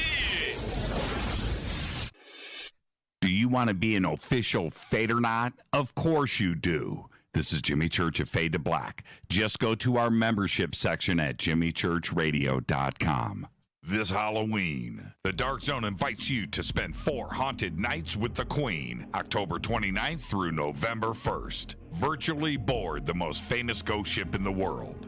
Get your boarding pass now because you'll get to join me, Jimmy Church, on Friday evening when I go ghost hunting. Live, when anything could happen and probably will. And here's the deal. For just $19.99, you get virtual access to the entire Queen Mary, 24-hour surveillance of the most haunted rooms, interaction with your favorite paranormal investigators, very special celebrity guests including Kane Hodder, that's Jason from Friday the 13th, and Chad Lindbergh of the TV series Supernatural. Musical guests including Filter and Beasto Blanco. There will be a costume contest and in a Day of the Dead celebration. Halloween is not canceled. For your boarding pass and info, just click on the Dark Zone banner at jimmychurchradio.com and throughout our social media. When you click on that link, just use the promo code Jimmy for a special discount. That's right. You are invited to spend 4 nights of Halloween with the Queen.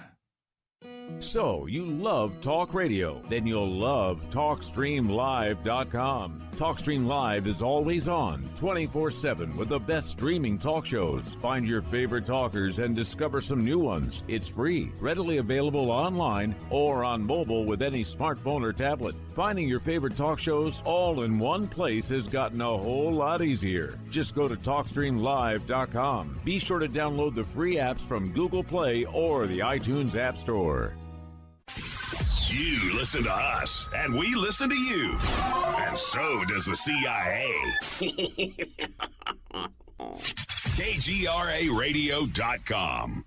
Telepath is a weekly digital newsletter filled with the latest paranormal news, trending topics, and fresh articles from some of the most popular critical thinkers in the community today. Stay informed on your favorite paranormal podcasts and live streaming talk shows. Interact with the Telepath and upload your paranormal story or pics. It could be featured in an upcoming edition. Sign up right now for the free Telepath newsletter at paranormal.radio. That's paranormal.radio. Including the network you're listening to right now, the Paranormal Radio app, free in Google Play and the iOS App Store. You are listening to Fade to Black with Jimmy Church on the Game Changer Network. Oi, oi, I'm Reese Evans. You're listening to Jimmy Church. This is Revolution. The revolution will not be televised. The revolution is on radio. Ciao.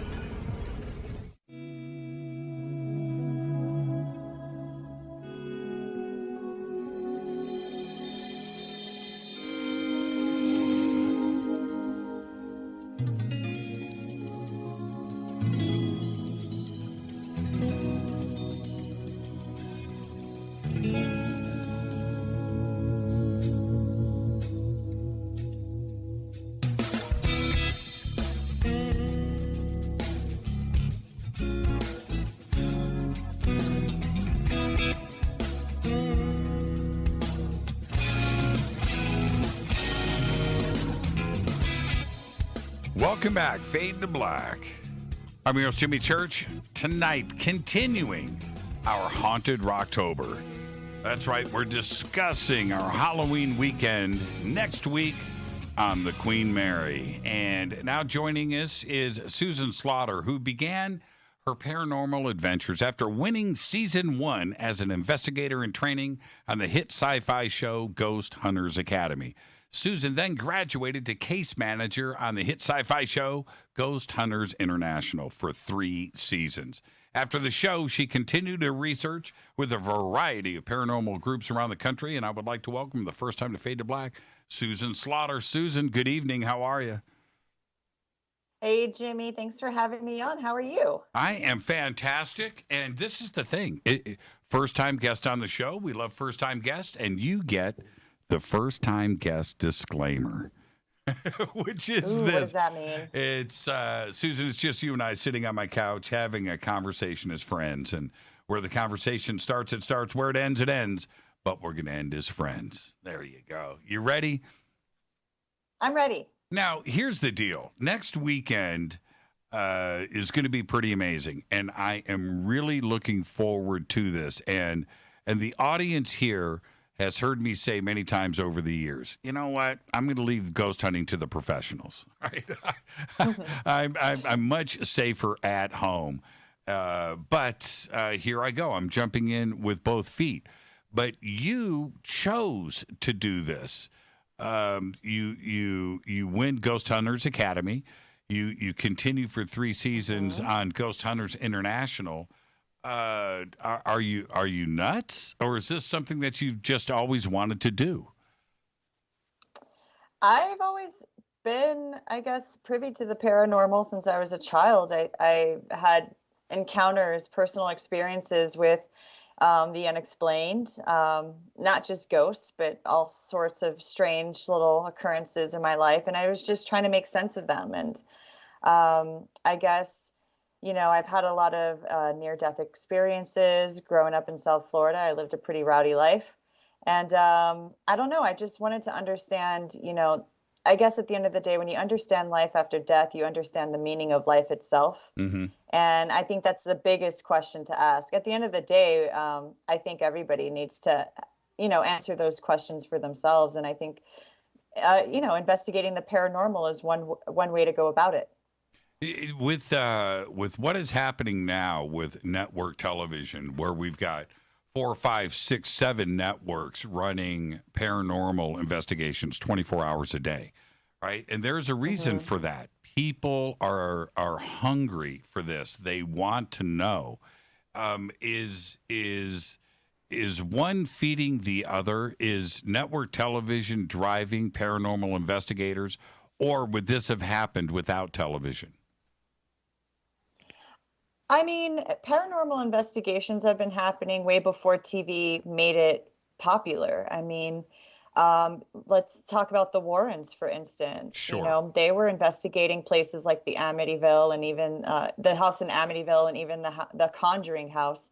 And they were doing this for, their own encounters to help families who were dealing with stressful paranormal situations. They weren't doing it to have a television show. Their claim to fame as paranormal investigators came after the fact, and I mean, paranormal investigations in a scientific approach to it, stems back to like even the 1800s, before we even, had modern camera and, investigative equipment like we do today.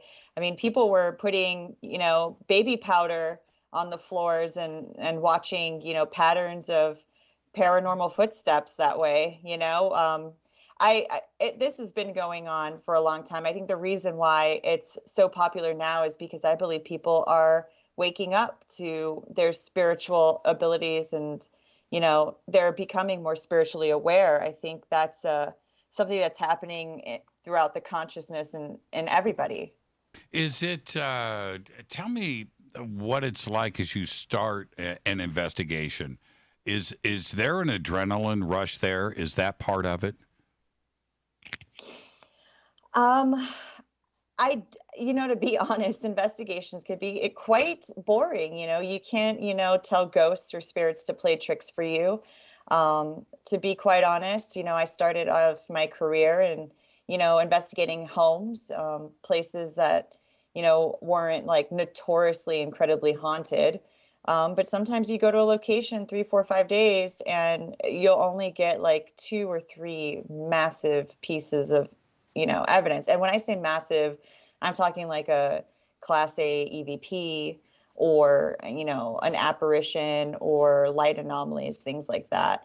But usually people that investigate, they don't really see things with their naked eye, and they use, they have to review their equipment to see. My adrenaline rush comes after the investigation when I'm like, tunnel vision, like I have tunnel vision, like 6 hours into reviewing like my, camera footage. Mm-hmm. And then all of a sudden you get an anomaly that's, so shocking and that's worth showing to people.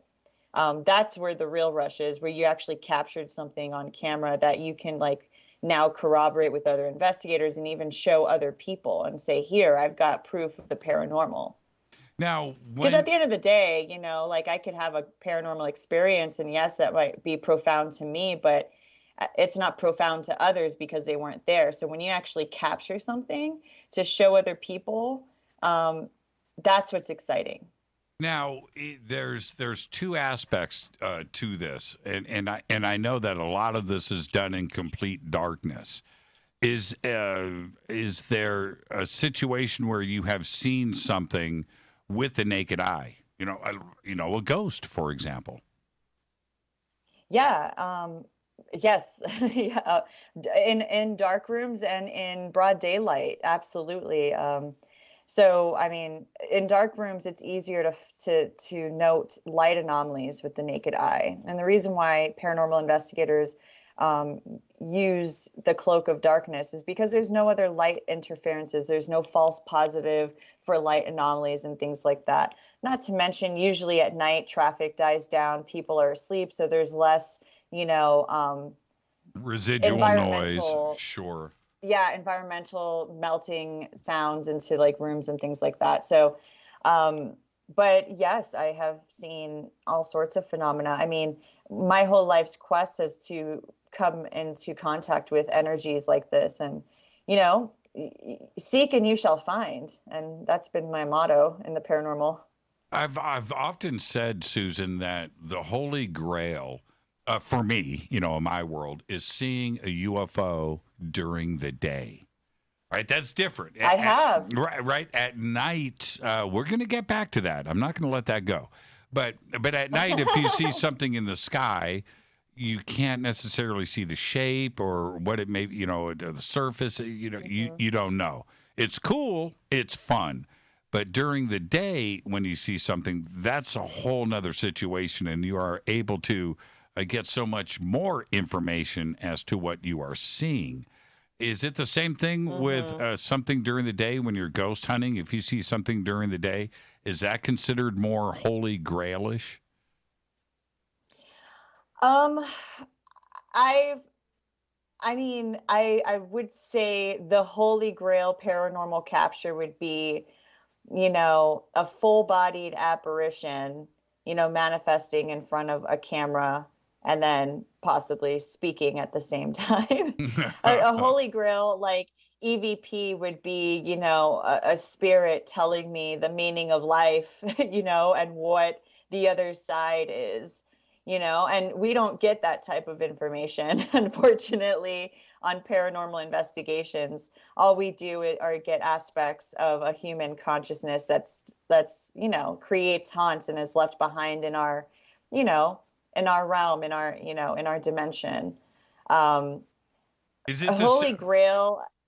Oh, yeah, go ahead. I think the alien contact would be a Holy Grail thing too, because if you had like an extraterrestrial kind that, supersedes us in intelligence and has possibly seen the dawn of mankind as we know it, and possibly other life forms of us, like getting into ancient alien stuff, like if some sort of intelligent extraterrestrial came down and said, I created you from a DNA strand from my toenail, or something like that, like that's a Holy Grail moment for me, because then that I would be able to be like, wow, okay, that answers one major question. But every time you open a single box, like you feel like you answered something, then as an investigator, you have so many more questions that, tangent off of that answer. So it's like a never-ending quest. Now, it's the same thing with EVPs, and EVPs freak me out, by the way, and especially the ones with children and young children. It tears at you, right? And it's also, pretty scary and frightening at the same time. But there is the version of voices that you hear without any recorders, right? Or right. Equipment assistant. A disembodied voice. Right. Yeah, those are disembodied voices. A supernatural voice that speaks to you that your ears can hear. Electronic voice phenomena happens when it gets recorded on the device, yet you don't hear it when you're investigating. Which do you prefer? I mean, honestly, it would save me hours and hours of review if you could just tell me in my ear. That's an honest answer. I will take a disembodied voice over an EVP any day. Now, why is it that EVPs happen? And I'm asking because is it that spirits are electrical energy, right? Is that what it is? And they are able to, quite by accident, access circuitry where they are captured and they are able to speak through that, right? I hope you understand the question, but I've often that for you. I do. And it's kind of long-winded and complicated, and even aspects to that question I can't really answer like to the full potential because I'm not a scientist or geologist. But the way I understand it is like this. So, there are minerals on this planet.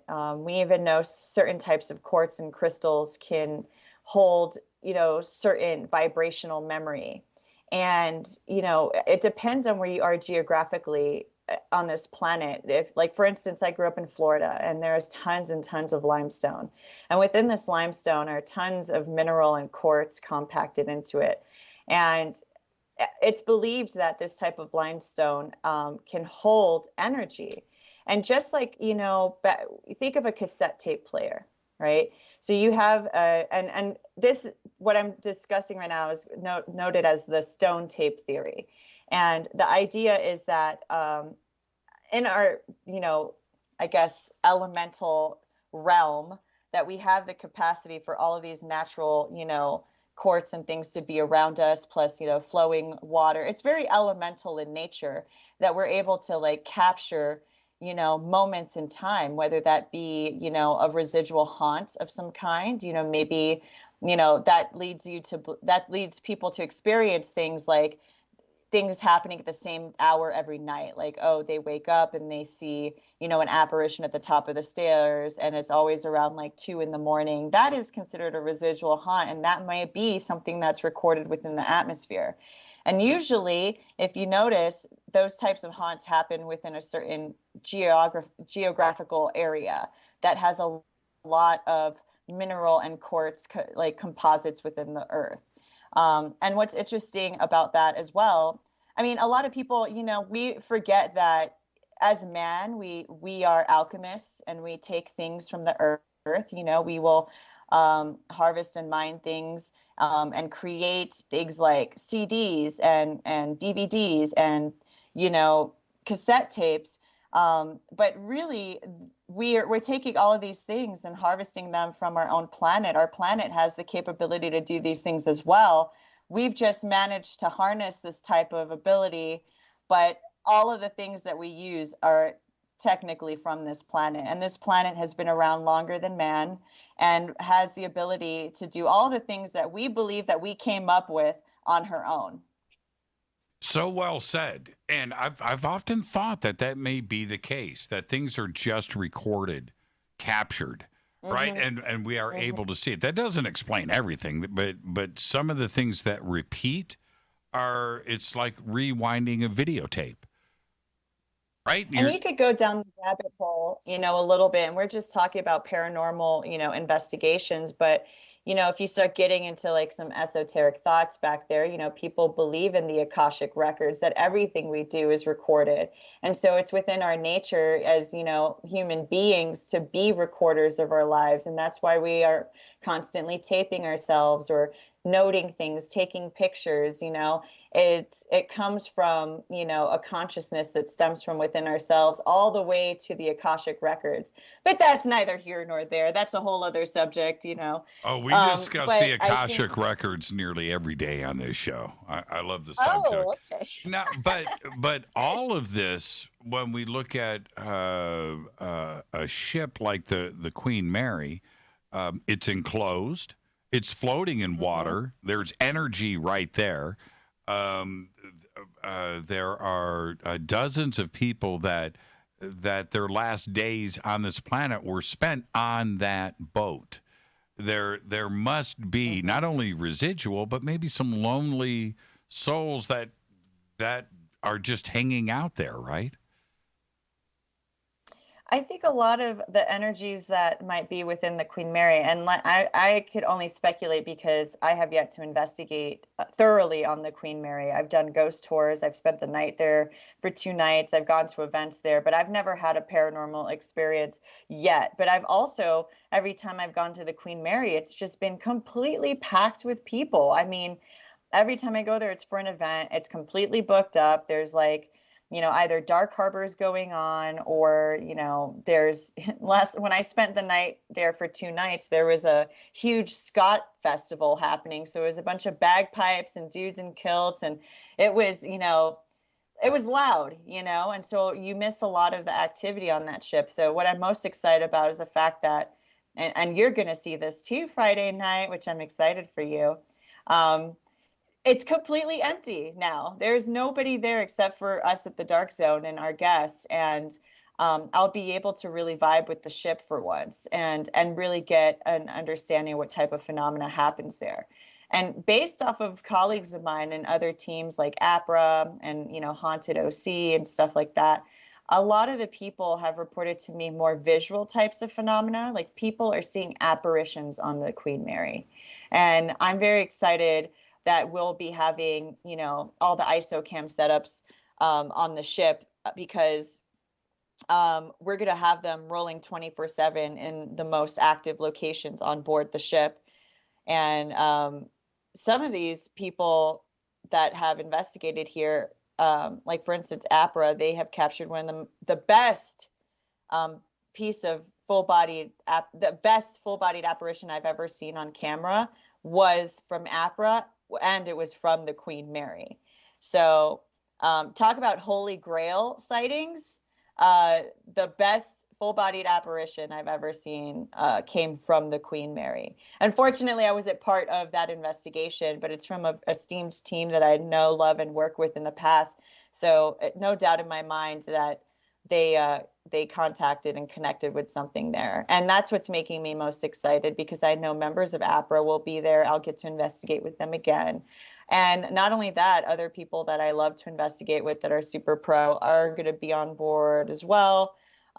People that you didn't realize were paranormal investigators, like other guests, like for instance, Chad Lindbergh and Kane Hodder, who you mentioned. Like Kane Hodder has his own paranormal team in LA called the Hollywood Ghost Hunters. And Chad Lindbergh and I have investigated places before, like Chapman University.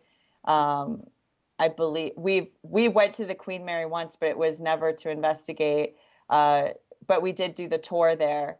And I know he's a good investigator as well. And a lot of people don't realize, like, hey, these people, moonlight as paranormal investigators, even members from bands that we're going to feature, like Silver Sun Pickups, who's one of the treats that we have for our viewers. Members of their team are also, members of their band are also part of paranormal teams. And we get to, investigate together on a capacity that they never really get to show their fans or other audiences. So I'm really excited about that as well. One of the listeners to Fade to Black sent me an email today. I can't post the picture, everybody, so don't ask me to post the picture. I don't have the permission to do that. But she sent me a picture of a hallway on the Queen Mary, and I was going to pull it up and describe it, but I can't find it right now. Well, anyway, she took this picture. It's a long hallway. And she says that she took the picture of the hallway and it was empty. And then she went back, took one, and went back and looked at her camera roll. And what's in the picture that she sent me is a lady walking down the hallway towards her. She's like dressed in black, and I think she has a purse. And she's walking towards her. Walking away from her is a little boy, and he's like on the right, and you see him from the back, and he's walking towards the lady. And she's like, they weren't there when I took the picture. And wow. And she goes, now look, that's all I got, is what she said. Is just, I'm just telling you how it was. They weren't there. And I went and looked at my pictures, and there they were in this shot. She doesn't know who they are, doesn't recognize them, but there you go. Is this something? Well, from what you just said to me, it sounds like, and I had a call the other day. I just talked to Aiden about this from one of the Fadernauts here on Fade to Black. And she said in 1987, she was taking a tour of the Queen Mary, and she was down with a group of people in the pool room, and she saw a guy cleaning the pool, a worker with one of those big pool brushes, right? But the pool was empty, and he's like scrubbing it. And then she turns around, and then she turns around and looks again, and he's gone. So she thought, oh, that's kind of weird. So she mentions it to one of the... This is what I'm saying. Right. That's what everybody's reporting are these full-bodied apparitions on the Queen Mary, you know, like you're just adding to the stories. Like everybody that I've spoken to about the Queen Mary has reports of full-bodied apparitions. Now, what is it about? I've only got about a minute before the break, and then we'll come back and continue the conversation. But we hear of these specific areas on the ship, right? Like room 340, for instance. What's going on there? Well, I have yet to take the tour with Aiden, so I wish I could tell you more. So I hope, did you talk with Aiden about the history of the boat and what's going on? A little bit. I want to keep most of it. How do I say this? I need to go into this a little bit more innocent, right? I don't want to have a ton of information. I don't. That's me too. I could access all this information. I could pick all the brains of everyone, but then as an investigator, I was a case manager for Ghost Hunters International, and my job was to understand the history of the locations. And I found that it would take me into a location as an investigator and make me really kind of biased to the phenomena. And it would set me into asking questions and hone in on things that sometimes were not the types of questions I should be asking, because I had all these preconceived ideas from historical things that had happened. So I did the same thing at the Lizzie Borden event that the Dark Zone did a couple months back. And I kind of went with our audience and learned with them and grew with them at the same in the same pace of knowledge that they had. First of all, and the Lizzie Borden was a little bit easier to follow than the Queen Mary, because the Queen Mary has seen a lot in its day. I mean, it's a museum now and a hotel and, you know, a venue.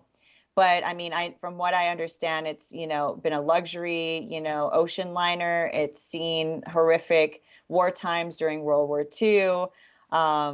There's been an insane amount of recorded deaths on the ship from, you know, her incarnation. And, you know, if I start focusing in on like the famous people, for instance, like the Churchill room, you know, and I start asking, you know, Winston Churchill all these questions, I might not get any activity because I'm trying to contact a particular person because I heard a story about Winston Churchill and I'm trying to contact him, when in reality, there's probably hundreds of other energies or spirits on the ship that are getting, you know, no airtime whatsoever and not getting the questions asked to them. And the reason why I say this, when I was at the Lizzie Borden event, I'm constantly doing EVP sessions trying to reach out to like the Borden family, like talk to Lizzie Borden or to Abby and Andrew Borden and the family members that died, you know, gruesomely there, or part of the plot and murder. But really, the most active voices that came through on our recorders were actually the homeowners from later incarnations at the house after the Bordens lived there. You know, when we were getting full names and even like, you know, people that had lived in the neighborhood were coming through and speaking, you know, through our ghost boxes and, you know, and our devices and things like that. And none of them had to do with the Bordens. And does that make that any less relevant because we're not speaking to these particular people? As an investigator, absolutely not, because I'm willing to speak to any energy that wants to come through. And so I try not to get too segued into storylines and details like that. Although I am a sucker for history, I'm not going to lie.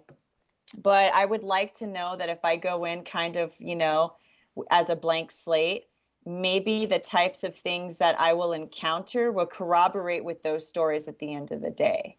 You know, and that makes it a more meaningful experience and capture for me, knowing that I didn't fabricate something, you know, based off of something I heard, you know? Yep. Let's take our break right here. This is Fade to Black. Our guest, Susan Slaughter. We're talking about what we're going to be doing next weekend.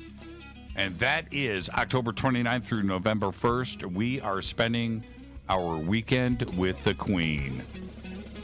Halloween. Yeah. We'll be right back. Stay with us. Hi, everybody. Metal God on JimmyChurchRadio.com. This is KGRA Digital Broadcasting Station. Salt Lake City, Utah. Van Buren, Arkansas.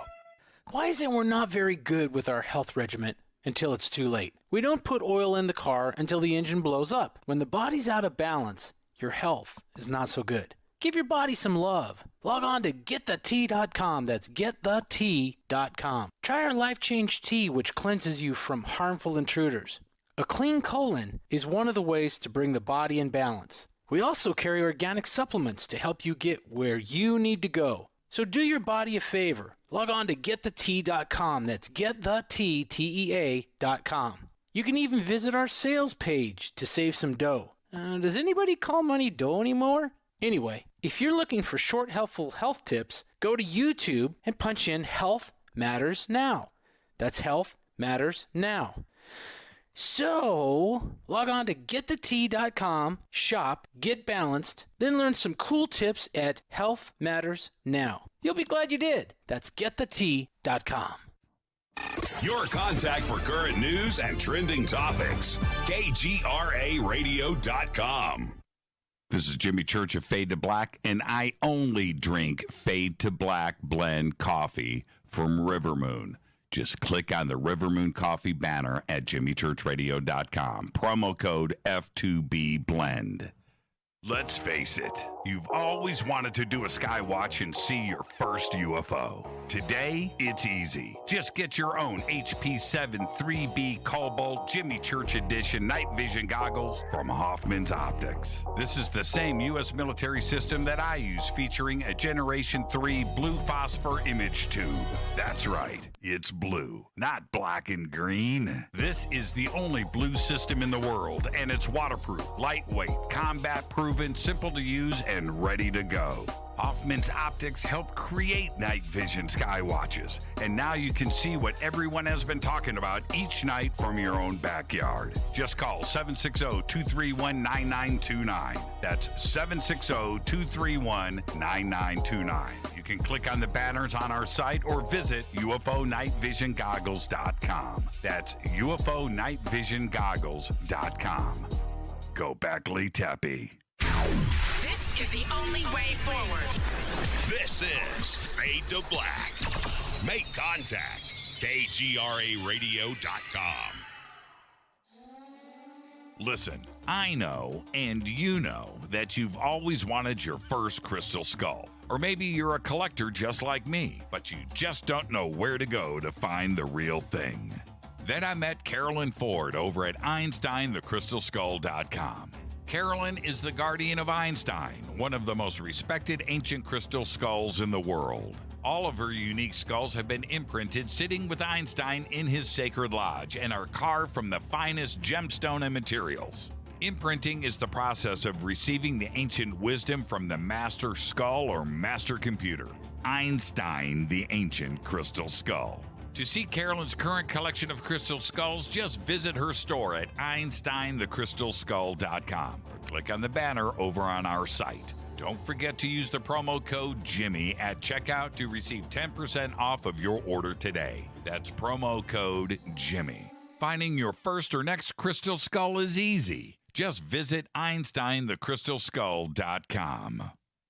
Telepath is a weekly digital newsletter filled with the latest paranormal news, trending topics, and fresh articles from some of the most popular critical thinkers in the community today. Stay informed on your favorite paranormal podcasts and live streaming talk shows. Interact with the Telepath and upload your paranormal story or pics. It could be featured in an upcoming edition. Sign up right now for the free Telepath newsletter at paranormal.radio. That's paranormal.radio.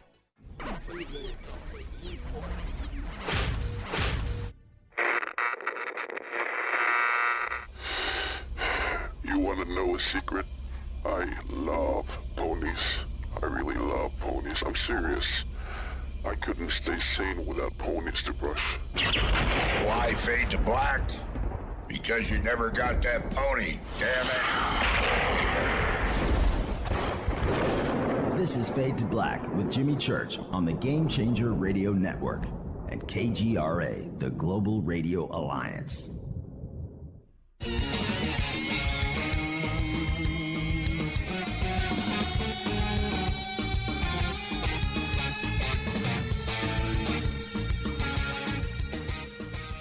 Welcome back. Fade to Black. I'm your host, Jimmy Church. What a great conversation tonight. I do want to thank Aiden and Becca earlier. What an amazing, amazing conversation. Really looking forward to what's happening next weekend down on the Queen Mary. And you can click. There are links below in the description where you can go and get registered for the event. And there's also a promo code there that you can use. It's Jimmy.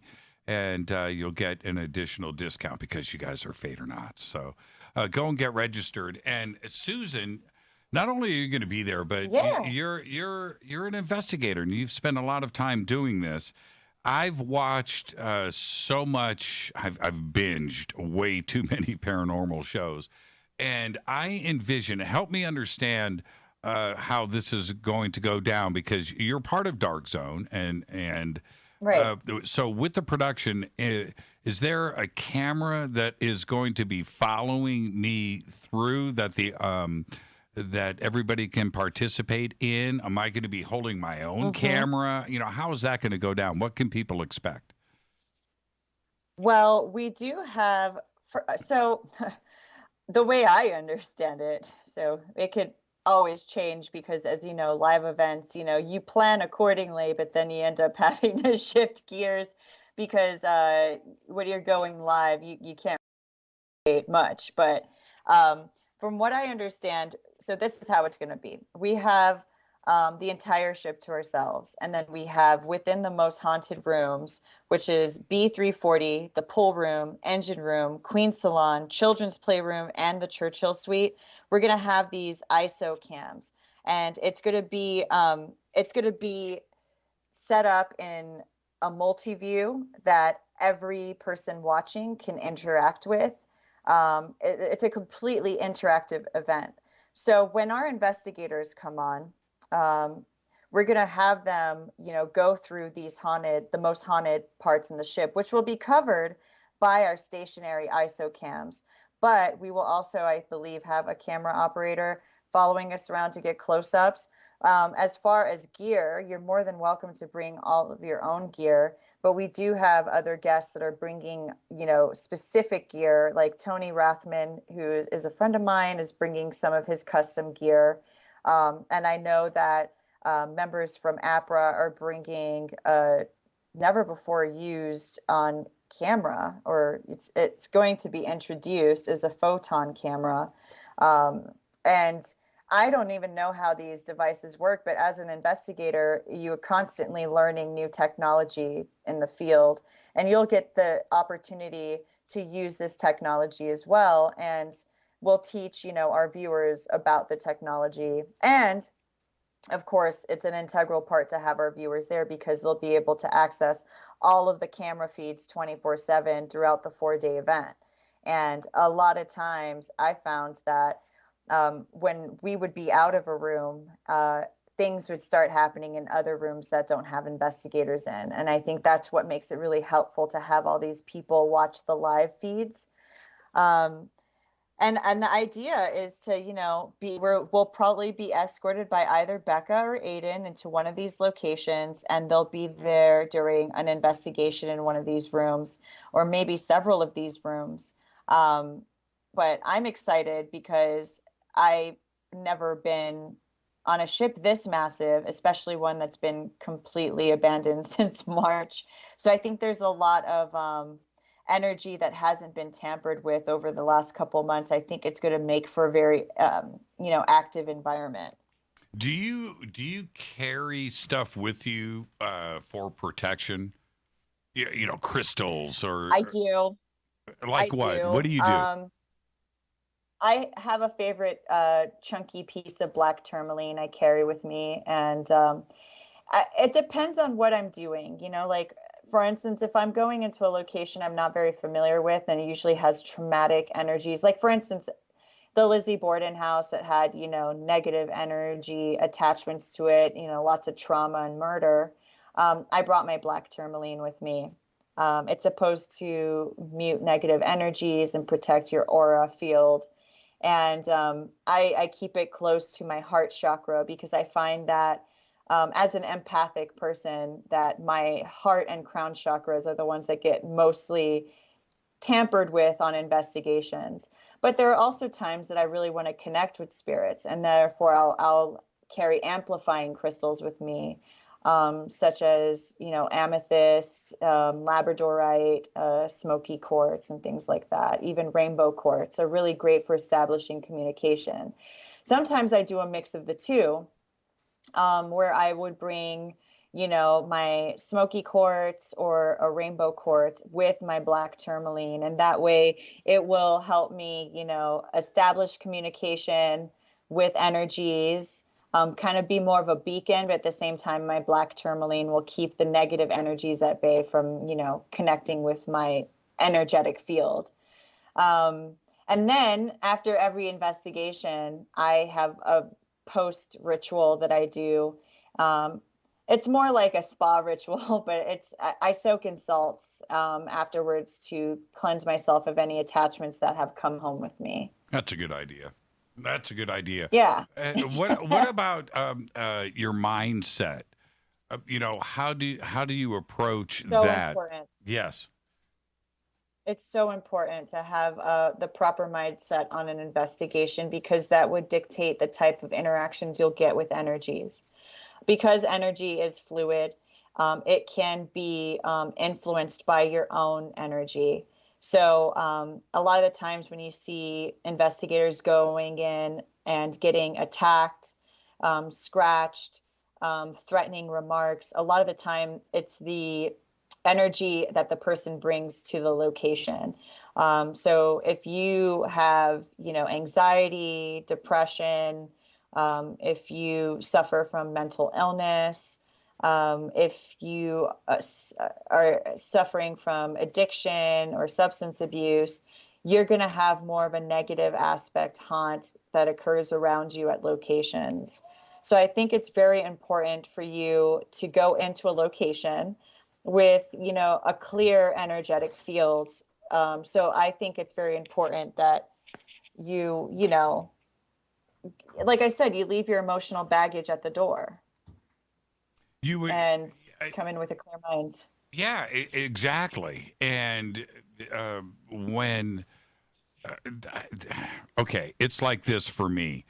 When I am imagining what a spirit may be or where they are, they may not necessarily understand where they are or what is even going on, right? And you need to not freak them out. You need to be balanced as balanced as you can, because you may be dealing with something that is confused, and is probably more confused about you being there than you about them being there, right? I mean, I think we're both the same, we still don't know 100% what ghosts are. So there's probably still a little bit of, confusion on, a living person's side as much as, the dead. But I think that it's very wise if there is an aspect of consciousness attached to that energy where it is intelligent, for instance, and it does see you and can interact with you to some certain effect.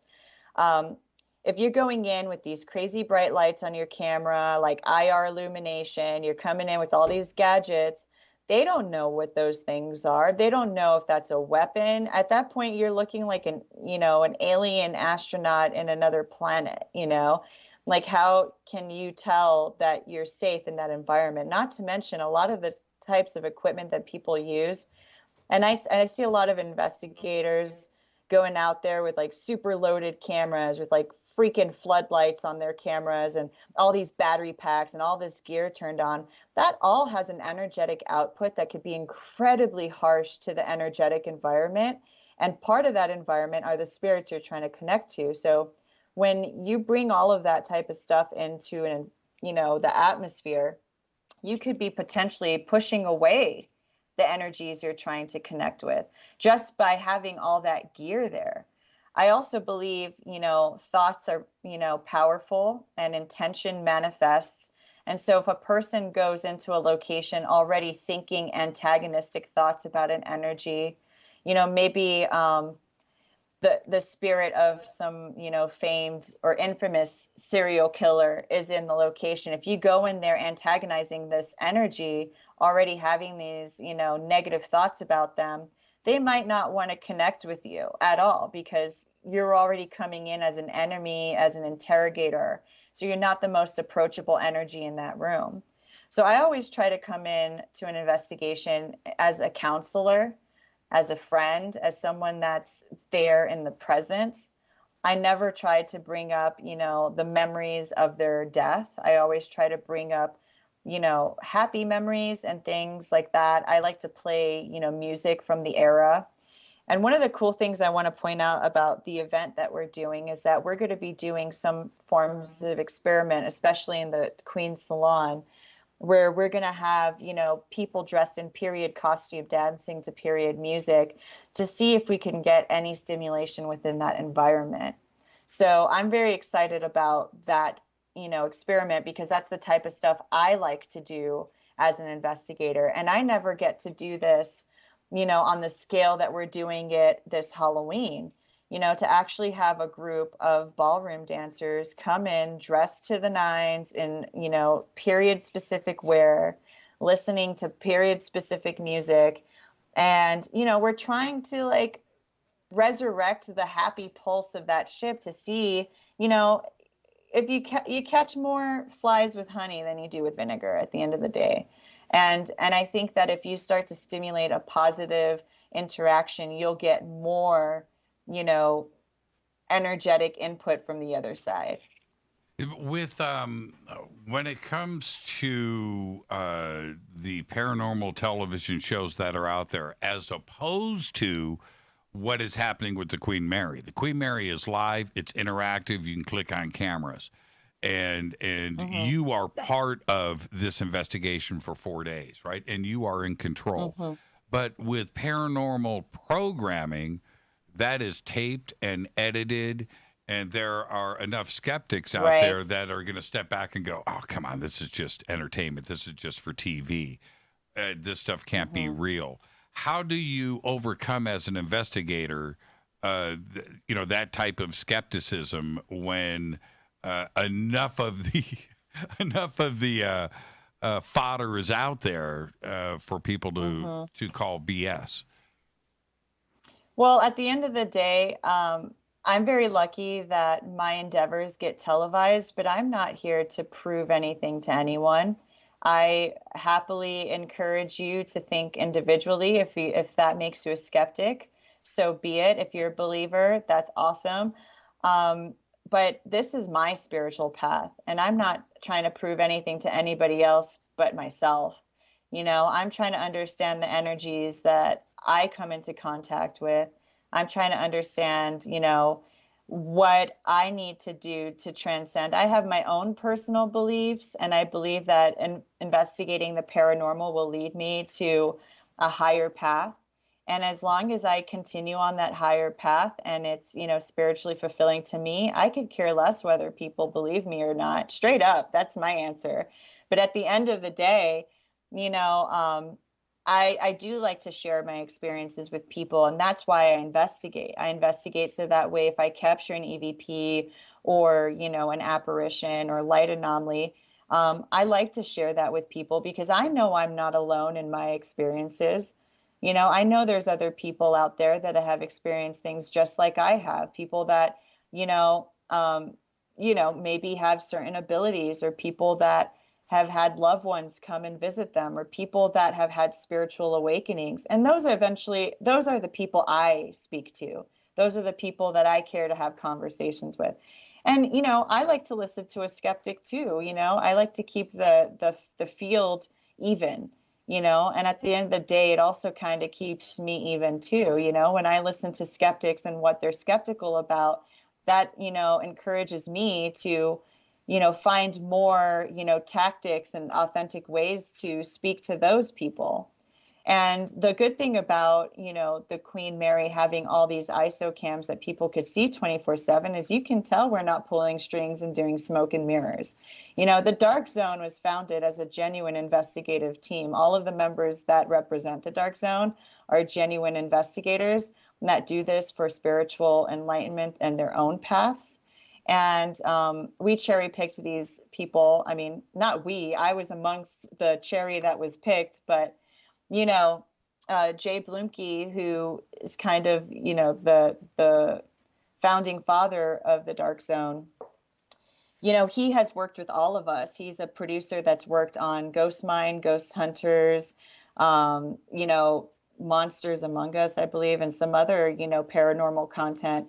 And he's worked with everybody, and I kid you not, everybody in the field. And he picked his favorites, most genuine people to be part of the Dark Zone. And so we definitely want to encourage, people to be genuine in this field.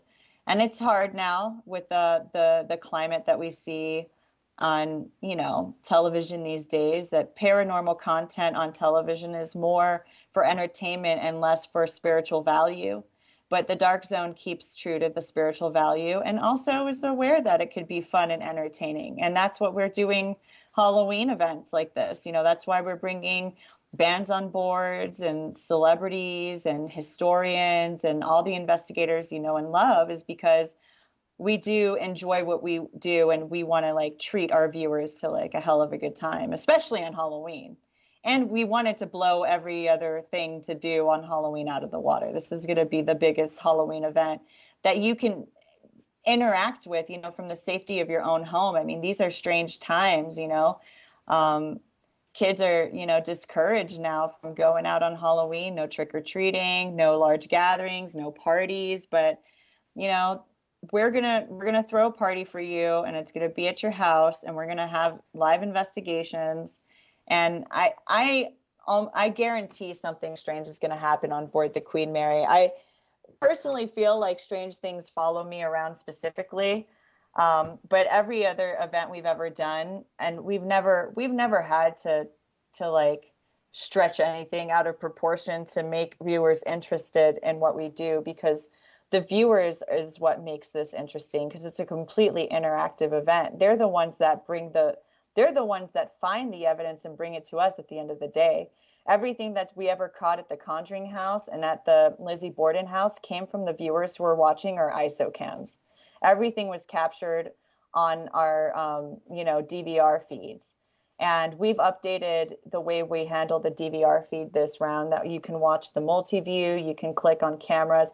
And after the event, closes for the night, you'll still be able to watch all of the cameras live 24/7, which is pretty awesome. Yeah. And like I said, they bring the evidence to us at the end of the day. Yeah, when Jay called me and said, "Hey, we want you to be a part of this, man," I was like, I'm so excited. You have no idea. And he said, Jay, I know you're listening, and I don't want to throw you under the bus too much, but he said, have you ever done a ghost hunt before? And I said, well, no. Perfect. that's yeah. And that's Jay's attitude. And the whole team there, and Kathleen and everybody, I've just been so impressed on the enthusiasm about what they are trying to accomplish here. And I agree. This is a big event. Done before, Jimmy. No, this is a big event. This has been like a completely new thing, a new bag of treats, that's for sure, especially in the paranormal field.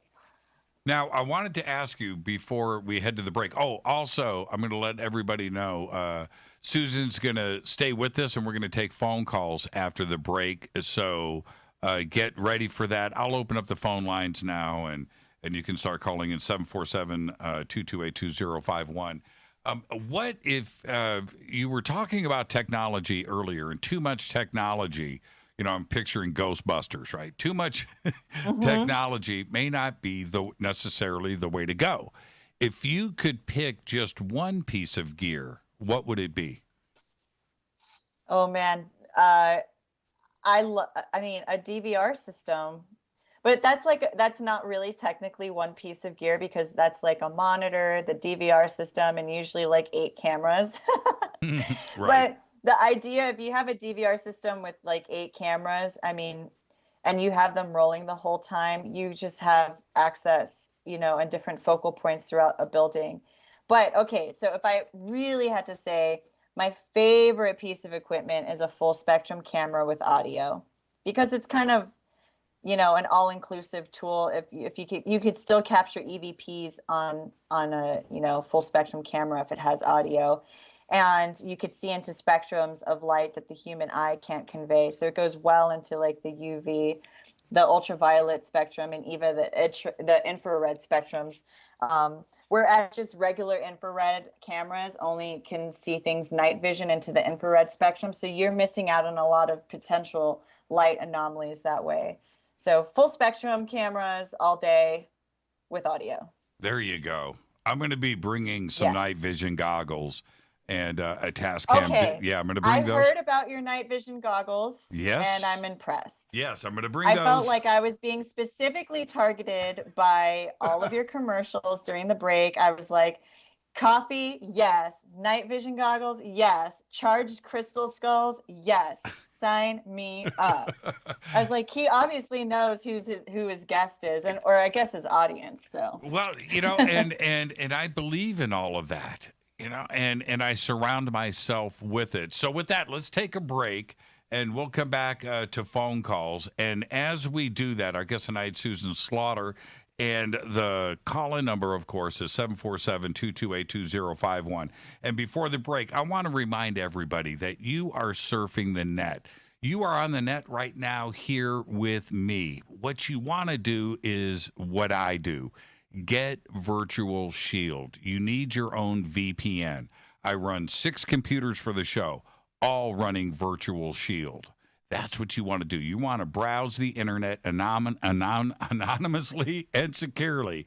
I do. So please visit virtualshield.com/fade to black, or click on the link in the video description right now below us. Right now, click and head over to Virtual Shield VPN, and you can get your first 30 days for free. This is Fade to Black. I am your host, Jimmy Church. I'll be right back after this short break with Susan Slaughter and your phone calls on the Game Changer Network and KGRA, The Planet. Stay with us. We'll be right back.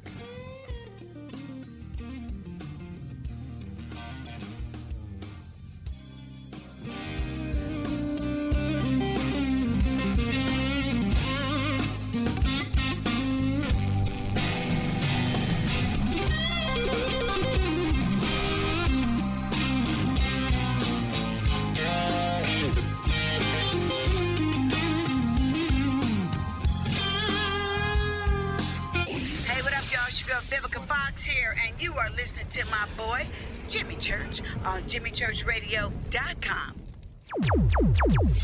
Despite popular opinion, reading a book will not make you smarter. But listening to Jimmy Church will. This is Jimmy Church of Fade to Black, and I take Life Change Tea supplements every single day. It's what I do. Click on their banner at JimmyChurchRadio.com. When you take the beans from Central America with dashes of Indonesian and African mixed in and then roast it to the dark side of Fade to Black, you create the ultimate brew of fringe. Introducing the Fade to Black blend from Rivermoon Coffee. Yes, Rivermoon's darkest customized roast was created for the love of Fade to Black. The alchemy of masterful roasting and smoking the beans is in every sip of this full-bodied, dark Java. I need my coffee dark, deep, with distinct bittersweet chocolate highlights, just like the bunker. Leaning further into the darkness of the roast is Fade to Black blend from Rivermoon Coffee. Just click on the banner at JimmyChurchRadio.com and use the promo code F2BBLEND for 15% off of your order today. Go Beckley Teppy. Hello, my name is Billy Carson, and I am a best-selling author and the founder of ForbiddenKnowledge.tv. Together with my team, we have built an all-new conscious streaming TV platform designed with every family member in mind. If you have ever wanted to travel the world and attend lectures and workshops from your favorite speakers but weren't able to, look no further. ForbiddenKnowledge.tv. There are dozens of workshops and lectures from speakers you know and love. We have also included amazing categories to assure that your consciousness is entertained and elevating on a daily basis. Amazing interviews, ancient history, ascension knowledge, wisdom teachings, documentaries, conspiracies, mysteries, health and fitness, conscious cooking, meditations, finance, yoga, and so much more. To start your free trial on any mobile device or computer, surf to ForbiddenKnowledge.tv. That's Forbidden Knowledge with the number 4, ForbiddenKnowledge.tv. Again, visit ForbiddenKnowledge.tv today. Are you intrigued by Paranormal Talk Radio? You'll love the new Paranormal Radio app from TalkStream Live. You'll find a great selection of talk shows covering UFOs, ghosts, strange phenomena, and much more. Download the Paranormal Radio app now and start listening to the very best in paranormal talk entertainment, including the network you're listening to right now, the Paranormal Radio app.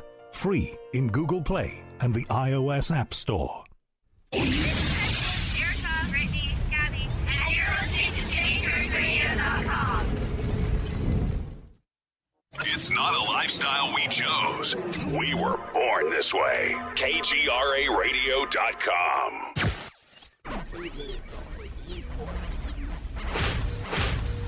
This is KJCR at JimmyChurchRadio.com.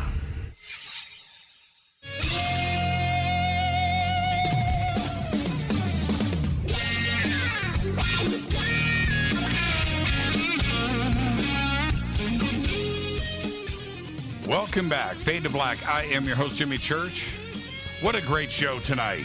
We are discussing what's going down with us next weekend, Halloween weekend, down on the Queen Mary. And here's the deal. It's very easy to participate. A little tongue-tied.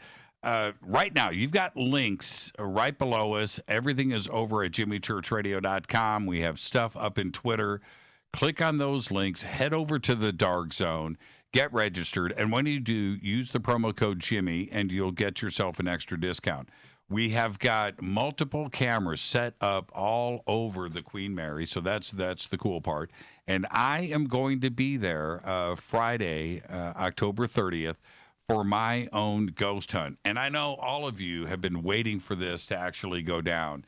And it's one thing, and Susan, this is no joke.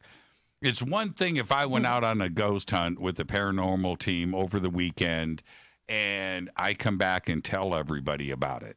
Okay? That's one thing. And it's a whole nother thing when it's live on camera, isn't it? That's really cool. I'm excited to have you on board, and I'm excited to see how you hold your marbles during this whole investigation, because I'm surprised for someone that's into so much esoteric subjects and supernatural that you have yet to go on an investigation. Well, it's got to be... Especially because I'm sure you've spoken with so many paranormal investigators. You know a lot of people. Yeah, I do. And it's got to be the right thing at the right time, with the right team. I'm all about I'm vibe and trust. Jimmy. Gosh. Well, and this is the thing. I want something to happen. I want to scream. Right? I want the full experience. And by the way, the phone lines are open, 747-228-2051. I wanted to ask you this. Have you ever been touched, right? Ever have like maybe your hair pulled, or have you ever had contact? Yeah, I have. I've had my feet or ankles pulled while I've been asleep in a bed once. I've had the bottom half of my leg grabbed very, very, very firmly on an investigation. I've never been scratched. I've never been bitten. I've never been pushed. I've never had any like negative interaction. But when you're communicating with energies and you're asking for a sign, if the only way they could communicate with you is physically to let you know that they're there, then I'm asking for it. I'm looking for that type of acknowledgement from the other side. So I've never had anything aggressively touch me, but yes, I've definitely felt things from the other side. Many ghostly things. Yeah, many years ago, it was probably, this is 2020. So I'm going to say 15 years ago, there was a marathon going on with one of the ghost paranormal investigation shows. I don't remember which one, but I fall asleep to it, right? And it's on for like 24 hours. And I fall asleep to it, and apparently somebody got scratched. I didn't see it, right? But I was kind of hearing it in my dreams. But this is what ended up happening, and it had a lot to do with my fear of ghost investigations. In my dream, I was chased.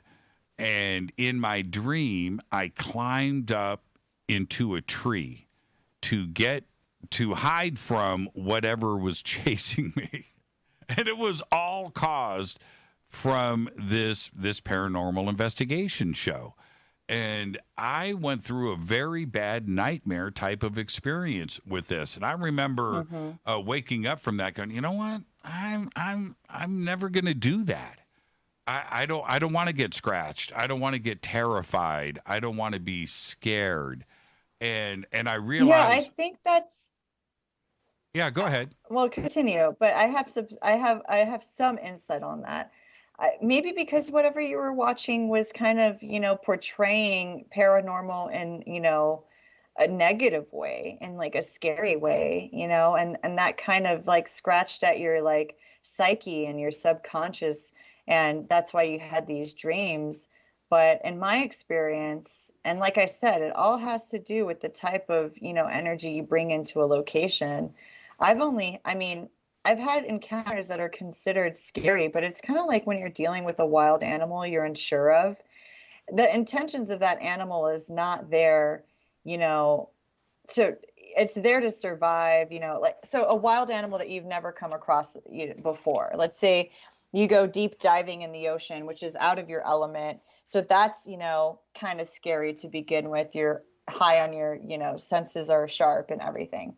But then you come across something like a crazy mean looking anglerfish. And if you've never seen one of those things before, they look so alien, they look so gnarly, but they're completely harmless, especially to us. And so what could be perceived as like monsters really are, really not that dangerous to us, and I put the same thing with the paranormal. I don't believe that it's there to harm us. I have come across things with negative energy, and negative energy, if handled the correct way, can actually be, transmuted into different types of energy. So you could actually take a negative aspect haunt and shift the whole, energetic output of that into something positive, just off of, being attentive, I like to meditate before going. Going into places, I'll meditate before going in. I'll meditate after an investigation as well. And sometimes I've gone in places and just meditated in there just to, expand my, healing aura and consciousness into that space if it felt really negative, and you could just totally change a location's energy by doing something like that. So if you're scared, if you don't want to be scared, if you want to be scared, you can be. Just, go in there, antagonize the energies, and you'll get the scratches and nightmares that you're asking for. But if you just want to have a conversation like you are with me, or just try to get a little bit of history through the eyes of the spirits on board the Queen Mary, I say go in, with gifts and with compliments and with an open mind. Now, should I wear a costume? It's Halloween. Or do I, how would I be? You were talking about. Yeah, I'm not going to say no. You were talking Yes. because you were talking about period dressing too as well, and you guys are going to be playing some of that. Now, I'm not saying I'm going to come in like King Henry VIII. You know, I'm not going to suggest that. But what should I do? How should I approach that? Should I dress normally, or should I go Halloween? That's interesting. You know, I didn't really think about it, but what if your costume is too scary for the spirits? Well, I was thinking what if about your costume makes you unapproachable? You come in looking like a, decrepit zombie, you might get less activity. what about vampire Elvis? I could dig it. Okay, all right. We'll talk to Jay and Kathleen. I don't know how to approach it, but Aiden and Becca were saying earlier, and it was very interesting that when they are period dress, they usually, are able to make some type of contact. When they go in with jeans and T-shirts, sometimes they get crickets. I thought that's pretty interesting.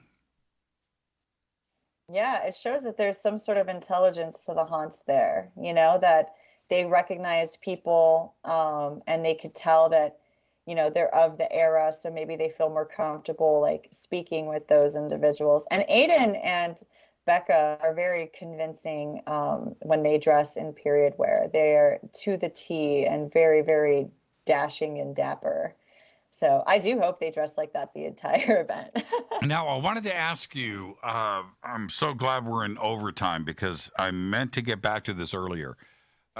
We briefly touched upon, UFOs and ET and contact and a little bit of Bigfoot. These things were mentioned. I think that they're all paranormal related, possibly interdimensional. Do you think that there is a connection when you hear about, ghost and Sasquatch being sighted at the same time? I don't think that's coincidence. Do you think that there is a genuine connection, connecting of the dots when we talk about these different types of events going down and they seem to happen at the same time? I think that human beings are kind of low down on the totem pole of consciousness. And I don't say that to, disrespect us, as a kind. I just think that we're babies. We haven't matured to the level of, like beyond our physical reality. But there are so much more around us and beyond us and in between us when it comes to, dimensional realities. And some people are more privy than others to seeing this. And there are times and conditions that happen within the cosmos and on this planet that allow for these, moments or loopholes or, portals that give us glimpses into alternate realities, different dimensions and different ways of living.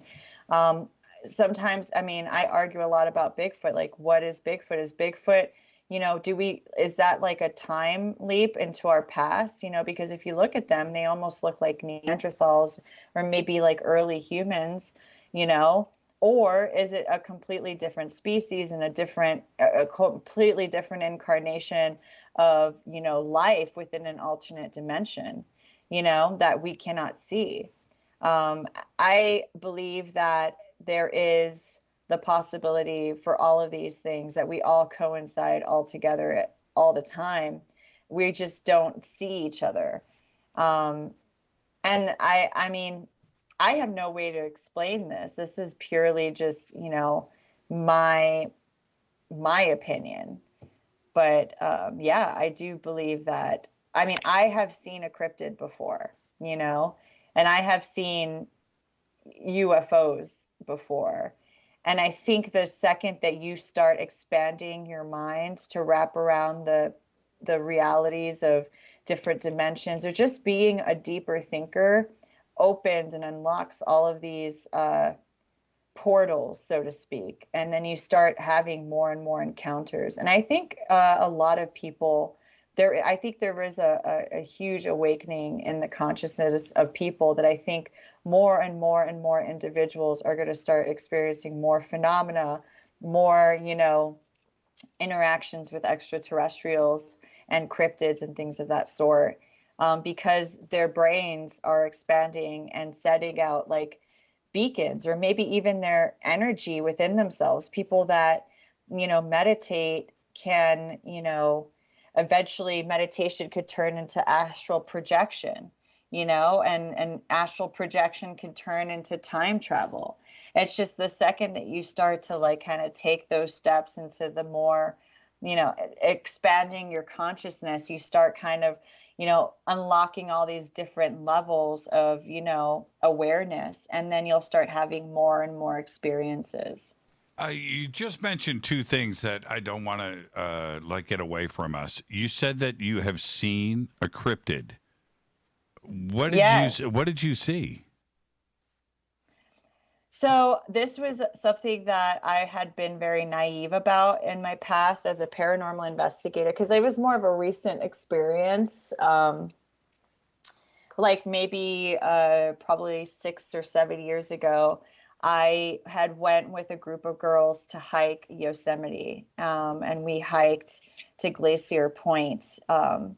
So it wasn't on the hike that I saw the cryptid. It was actually, I was staying at a hotel, and it was exactly like you said. I saw a cryptid and a ghost in the same exact night. I know this sounds crazy. I think it's crazy. I can't explain it, but I think it has to do with like a level of consciousness that your mind has expanded for that moment in time enough to see into alternate dimensions, So, so people that know me knows about this cryptid thing. I'm sorry to elude you, but I just feel so nutty talking about it. I'm a paranormal investigator. I have to talk about ghosts all day, but when I have to talk about a cryptid, I get weird.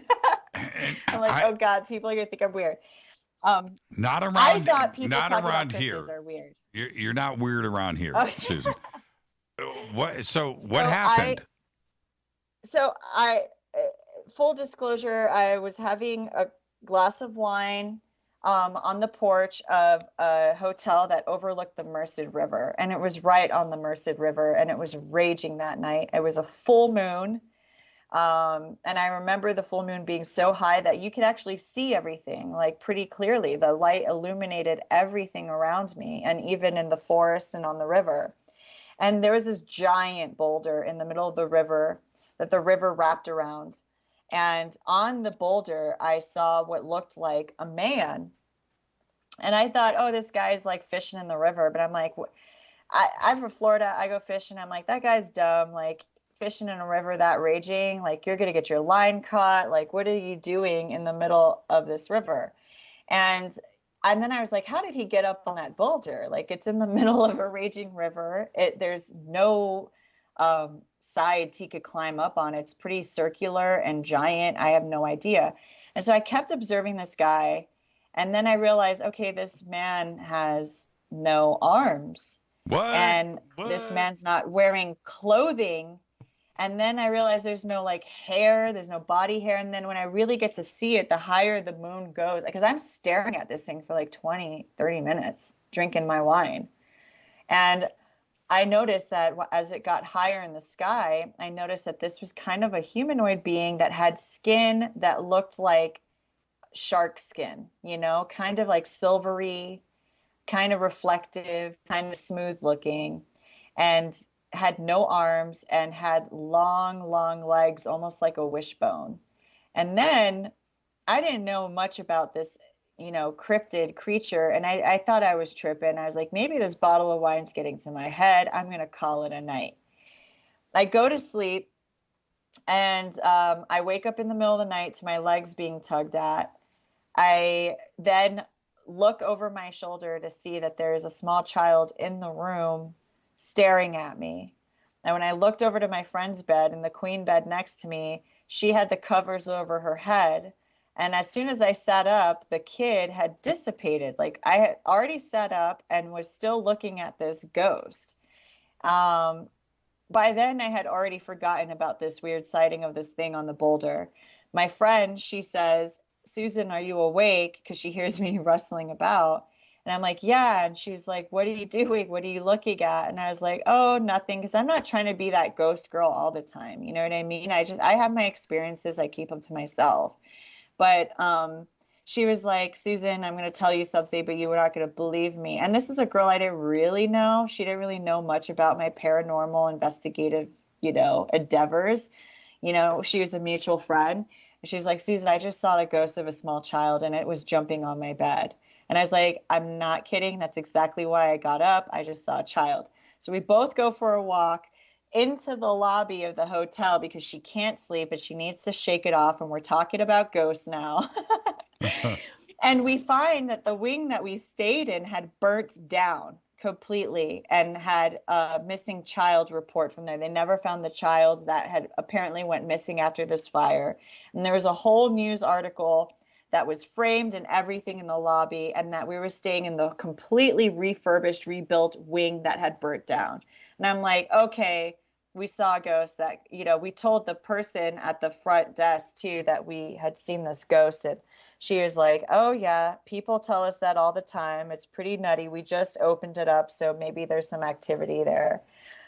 Cut to going on the hike. We go to the information center in Yosemite, and I see in this pamphlet carving of what looks like exactly the same thing that I saw on that boulder. And apparently, as I looked it up, it's some sort of cryptid creature that was worshipped by the Native American people in that region near Yosemite. I forget their name. And I start looking more into it, and people are like, oh my God, there's a name for this thing. They call it the night crawler.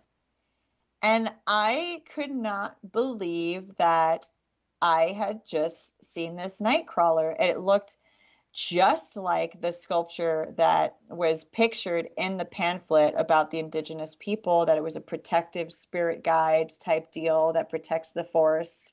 And I was blown away. Can I ask you really quick? Was the sculpture, was it armless? Armless, ooh, tall, humanoid with two extra long legs that look like, like bent like a wishbone. It looked like a wishbone. Like imagine the shape of a wishbone, not as exaggerated in the bow leg, but that's what it looked like. And it was about like 5 to 6 feet tall, and it had skin that was like silvery and smooth that looked like shark skin is the best way I could describe it, or like a dolphin, that color, that consistency. And I mean, it was something, imagine seeing a gray alien, but without arms and much taller and lankier. Now, how far away were you? I've only got a couple of minutes left, but this is just too crazy, and I'm apologizing to everybody that's on hold. I totally spaced the phone calls. Okay, back to this. How far away? I do want to talk to some people, but I know we're running out of time. But I was probably about like half a football field away. Right. What would that be, like 50 yards? Yeah. Yeah. And maybe less actually. It was closer than that, because now I'm thinking about how big a football field is. It was a little bit closer than 50 yards. So let's say like 30 or 40 yards. Yeah, that's close. And that's it close. was, yeah. And it was a full moon. The reason why we chose to go on that hike, because we knew it was going to be hiking back at night. So we chose to go on that hike for the full moon, because I wanted to do a night hike back down, the trail. But yeah, I was. Did he I see saw you? a cryptid and a ghost in one night. Did he see you? Didn't notice me at all. He didn't. No. Did it like react to me, or like, I didn't call out to it. I didn't try to be seen. I was just strictly observing this thing and not understanding and trying to wrap my head around it. And oh, that's awesome. I almost forgot about it until I saw this image in the pamphlet and learned about the indigenous people and what they believed were the protectors of the forest. And then seeing people's renditions of their encounters with this night crawler. It definitely more of a scarier name than it looked. It was more of a goofy cryptid to me than something creepy. Well, and do you think, I've only got 60 seconds left, Susan, and thank you for this great conversation tonight. Do you think, with all of your experience in the paranormal, that you may have seen an apparition, or was this something that was purely physical? It seemed purely physical. It seemed something tangible, something that I could touch if I was close enough. A solid creature for sure. I think what I saw was a form of cryptid, whether it knew how to get into my dimension or whether I was seeing something and slipped visually into another. I have no idea. But I felt very calm around its presence. That was another thing, just like the calmness that it gave me while I was observing it, So that was a note that I had taken, that it wasn't it was a very docile energy around it. But yeah, that was my cryptid story. Well, it sounds to me like you do attract, and I know what that is like. So I'm really looking forward to next weekend on the Queen Mary. I don't know what to expect. I'm completely excited about it. I know that the audience and the fans of this show are all thumbs up, and you know what? Just like anything else, I think that they are hoping that we can have an experience and share it together. So let's see what happens. But I'm all in. I cannot wait for next weekend. Thank you so much, Susan. Where can everybody reach out to you? You. I know that you're on Twitter. Well, Twitter is my least favorite platform, so I'm definitely more active on Instagram. I'm Susan the Dragon Witch, all one word, all lowercase. And I try to get back to people as often as I can. And on Twitter, I'm getting better with my Twitter. I am Slaughter_Susan on Twitter. There you go. Thank you so much, Susan. And I look forward to hanging out with you next Friday night for our haunted weekend with the Queen. Thank you so much, and enjoy the rest of your week. Me too. Thank you, Jimmy. Have a good night. Great conversation, Susan. Thank you so much. And with that, we just went pole to pole, beginning to end, and I'm going to go straight into the credits because I am out of time. What a great night tonight. I do want to thank Aiden Sinclair, Becca Knight, and, of course, Susan Slaughter. The links are down below. You can go and click. It says right there, the Haunted Queen Mary Halloween Weekend. Don't forget to use the promo code Jimmy for another discount. Fade to Black's executive producers Rita Camarion. Show is produced by Hilton J. Palm, Renee, Dennis, and Kevin. Announcers are Steve Harder, Gene Vitoa, Mark D. Kovar. Webmaster, Drew the Geek. Music, Doug Aldrich. Intro, Spaceboy, spaceboymusic.com. Fade to Black is produced by KJCR for the Game Changer Network, and syndication is KGRA, The Planet. This broadcast is owned and copyrighted 2020 by Fade to Black and the Game Changer Network, Inc. It cannot be rebroadcast, downloaded, copied, or used anywhere in the known universe without written permission from Fade to Black and the Game Changer Network. I'm your host, Jimmy Church. Don't forget, tomorrow night, right here, Richard Bleepin' Dolan. Until then, everybody be safe. Go Beckley Teppy.